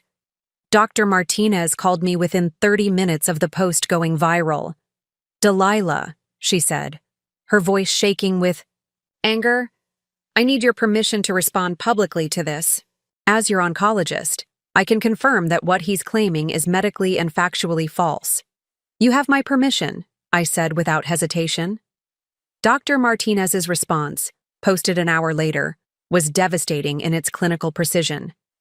As an oncologist, with 20 years of experience, I feel compelled to address the dangerous misinformation being spread about one of my patients. Abandoning a chemotherapy patient during a medical emergency is not protecting oneself, it's medical neglect. Accusing cancer patients of weaponizing their illness is psychological abuse. The behavior described in this post represents a textbook case of spousal abuse during serious illness, documented by multiple medical professionals and witnessed by numerous families. The responses to Dr. Martinez's post came flooding in. Other cancer patients shared their own stories of family abandonment. During treatment, medical professionals weighed in about the psychological impact of spousal abuse on cancer outcomes. The families who had witnessed Robert's behavior in the cancer center lobby posted their own accounts, corroborating every detail of what had actually happened. But the most powerful response came from an unexpected source: Patricia, Robert's own mother. Her post appeared the next morning. "I need to publicly apologize to my former daughter-in-law. I participated in the emotional abuse of a cancer patient because I was more concerned with protecting my son's image than acknowledging his harmful behavior. What we did to Delilah was unconscionable, and I take full responsibility for my part in it. No one should have to fight cancer while also fighting the people who are supposed to love them." The public nature of the exposure changed everything. Robert's carefully constructed narrative collapsed under the weight of documented evidence and witness testimony. His employer, a prestigious law firm, quietly asked for his resignation after clients began expressing concerns about his character. Esther, his sister, posted her own apology and announced she was entering therapy to understand how she'd participated in the abuse. Ian found me crying in my apartment that evening, but they weren't tears of sadness. They were tears of vindication, of justice finally being served, of truth finally being louder than lies. "How do you feel?" he asked, sitting beside me on the couch. "Free," I said simply. "For the first time since my diagnosis, I feel completely free." The viral post had accomplished something that months of legal documentation couldn't.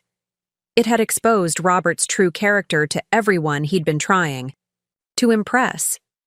His own words had become the evidence of his manipulation and cruelty. But more importantly, it had created a public record that would protect other cancer patients from similar abuse. Medical professionals were already using the case as a teaching tool about family dynamics during serious illness. Patient advocacy groups were developing new protocols for identifying and addressing spousal abandonment during treatment. Robert's attempt to destroy my credibility had backfired spectacularly, creating instead a permanent public record of his own manipulative behavior. The man who had spent months trying to convince people I was mentally unstable had proven, in his own words, that he was the one whose judgment couldn't be trusted. Justice, it turned out, sometimes came not through courts or legal proceedings, but through someone's own compulsive need to control a narrative that was bigger than they were. Robert had tried to rewrite history and ended up creating the most damning evidence against himself possible.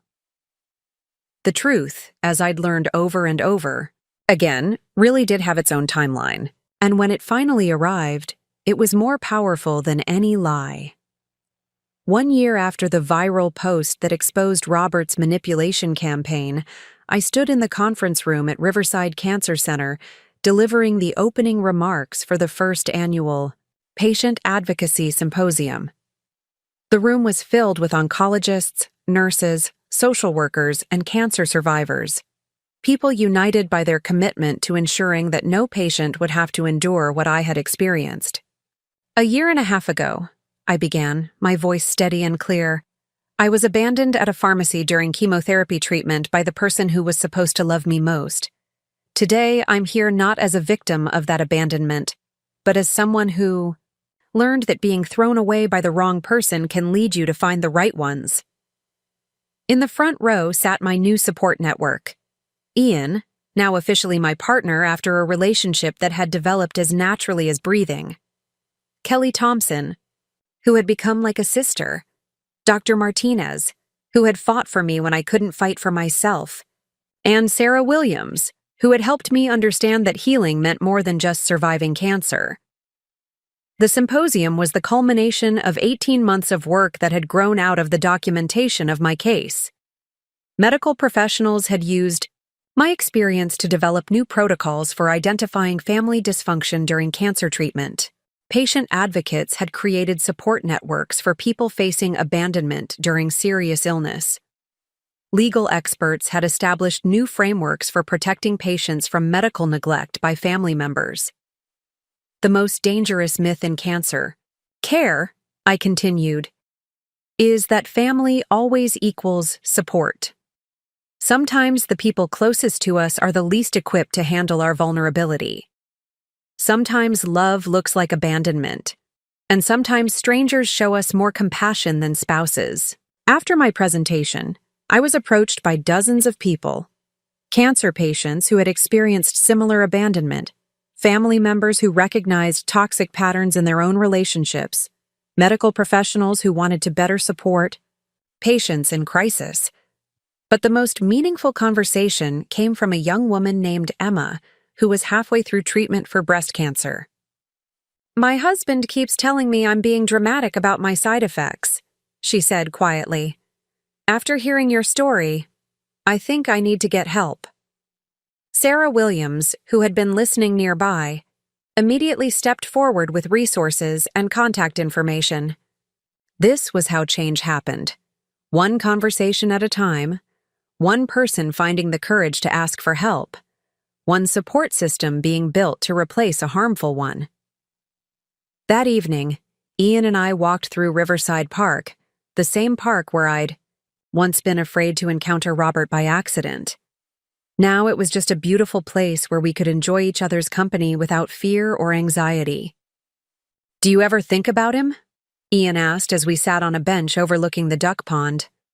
"Sometimes," I admitted, "but not the way I used to. I think about him the way I think about the cancer. Something difficult that happened to me. Something that taught me important things about myself, but not something that defines who I am anymore." Robert had become a cautionary tale in my life, rather than an ongoing source of pain. The man who had once had the power to ruin my day with a disapproving look was now just a character in a story about how I'd learned to recognize love from those who didn't weaponize my vulnerability against me. "I'm proud of how you've transformed something so traumatic into something that helps other people," Ian said. "I had good teachers," I replied, squeezing his hand. "You, Kelly, Dr. Martinez, Sarah, all of you showed me what actual support looks like. How to help someone without requiring them to be grateful. How to love someone without needing to control them."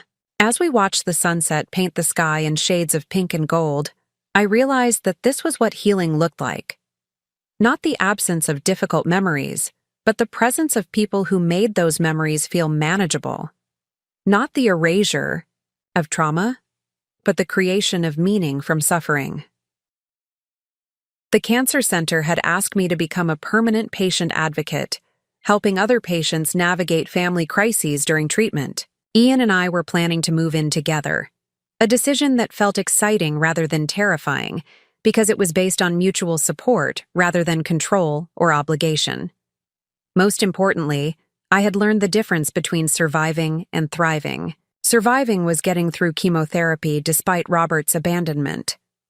Thriving was building a life so full of genuine love and support that his absence felt like a gift rather than a loss. The girl who had once believed that any love was better, then no love had learned that the wrong love was actually much worse than solitude. And the woman who had emerged from that learning was someone I was proud to be. Strong not because I had endured suffering, but because I had refused to accept suffering as the price of love. As Ian and I walked home through the gathering darkness, I felt something I hadn't experienced in years, complete peace with my life as it was, and genuine excitement about what it might become. The future was no longer something to survive, but something to embrace with the people who had proven themselves worthy of the gift of loving me. Sometimes the worst thing that happens to you becomes the thing that saves you. Robert's abandonment had been the worst thing until it became the thing that led me to discover what real love actually looked like. Up next, you've got 2 more standout stories right on your screen. If this one hit the mark, you won't want to pass these up. Just click and check them out. And don't forget to subscribe and turn on the notification bell so you don't miss any upload from us.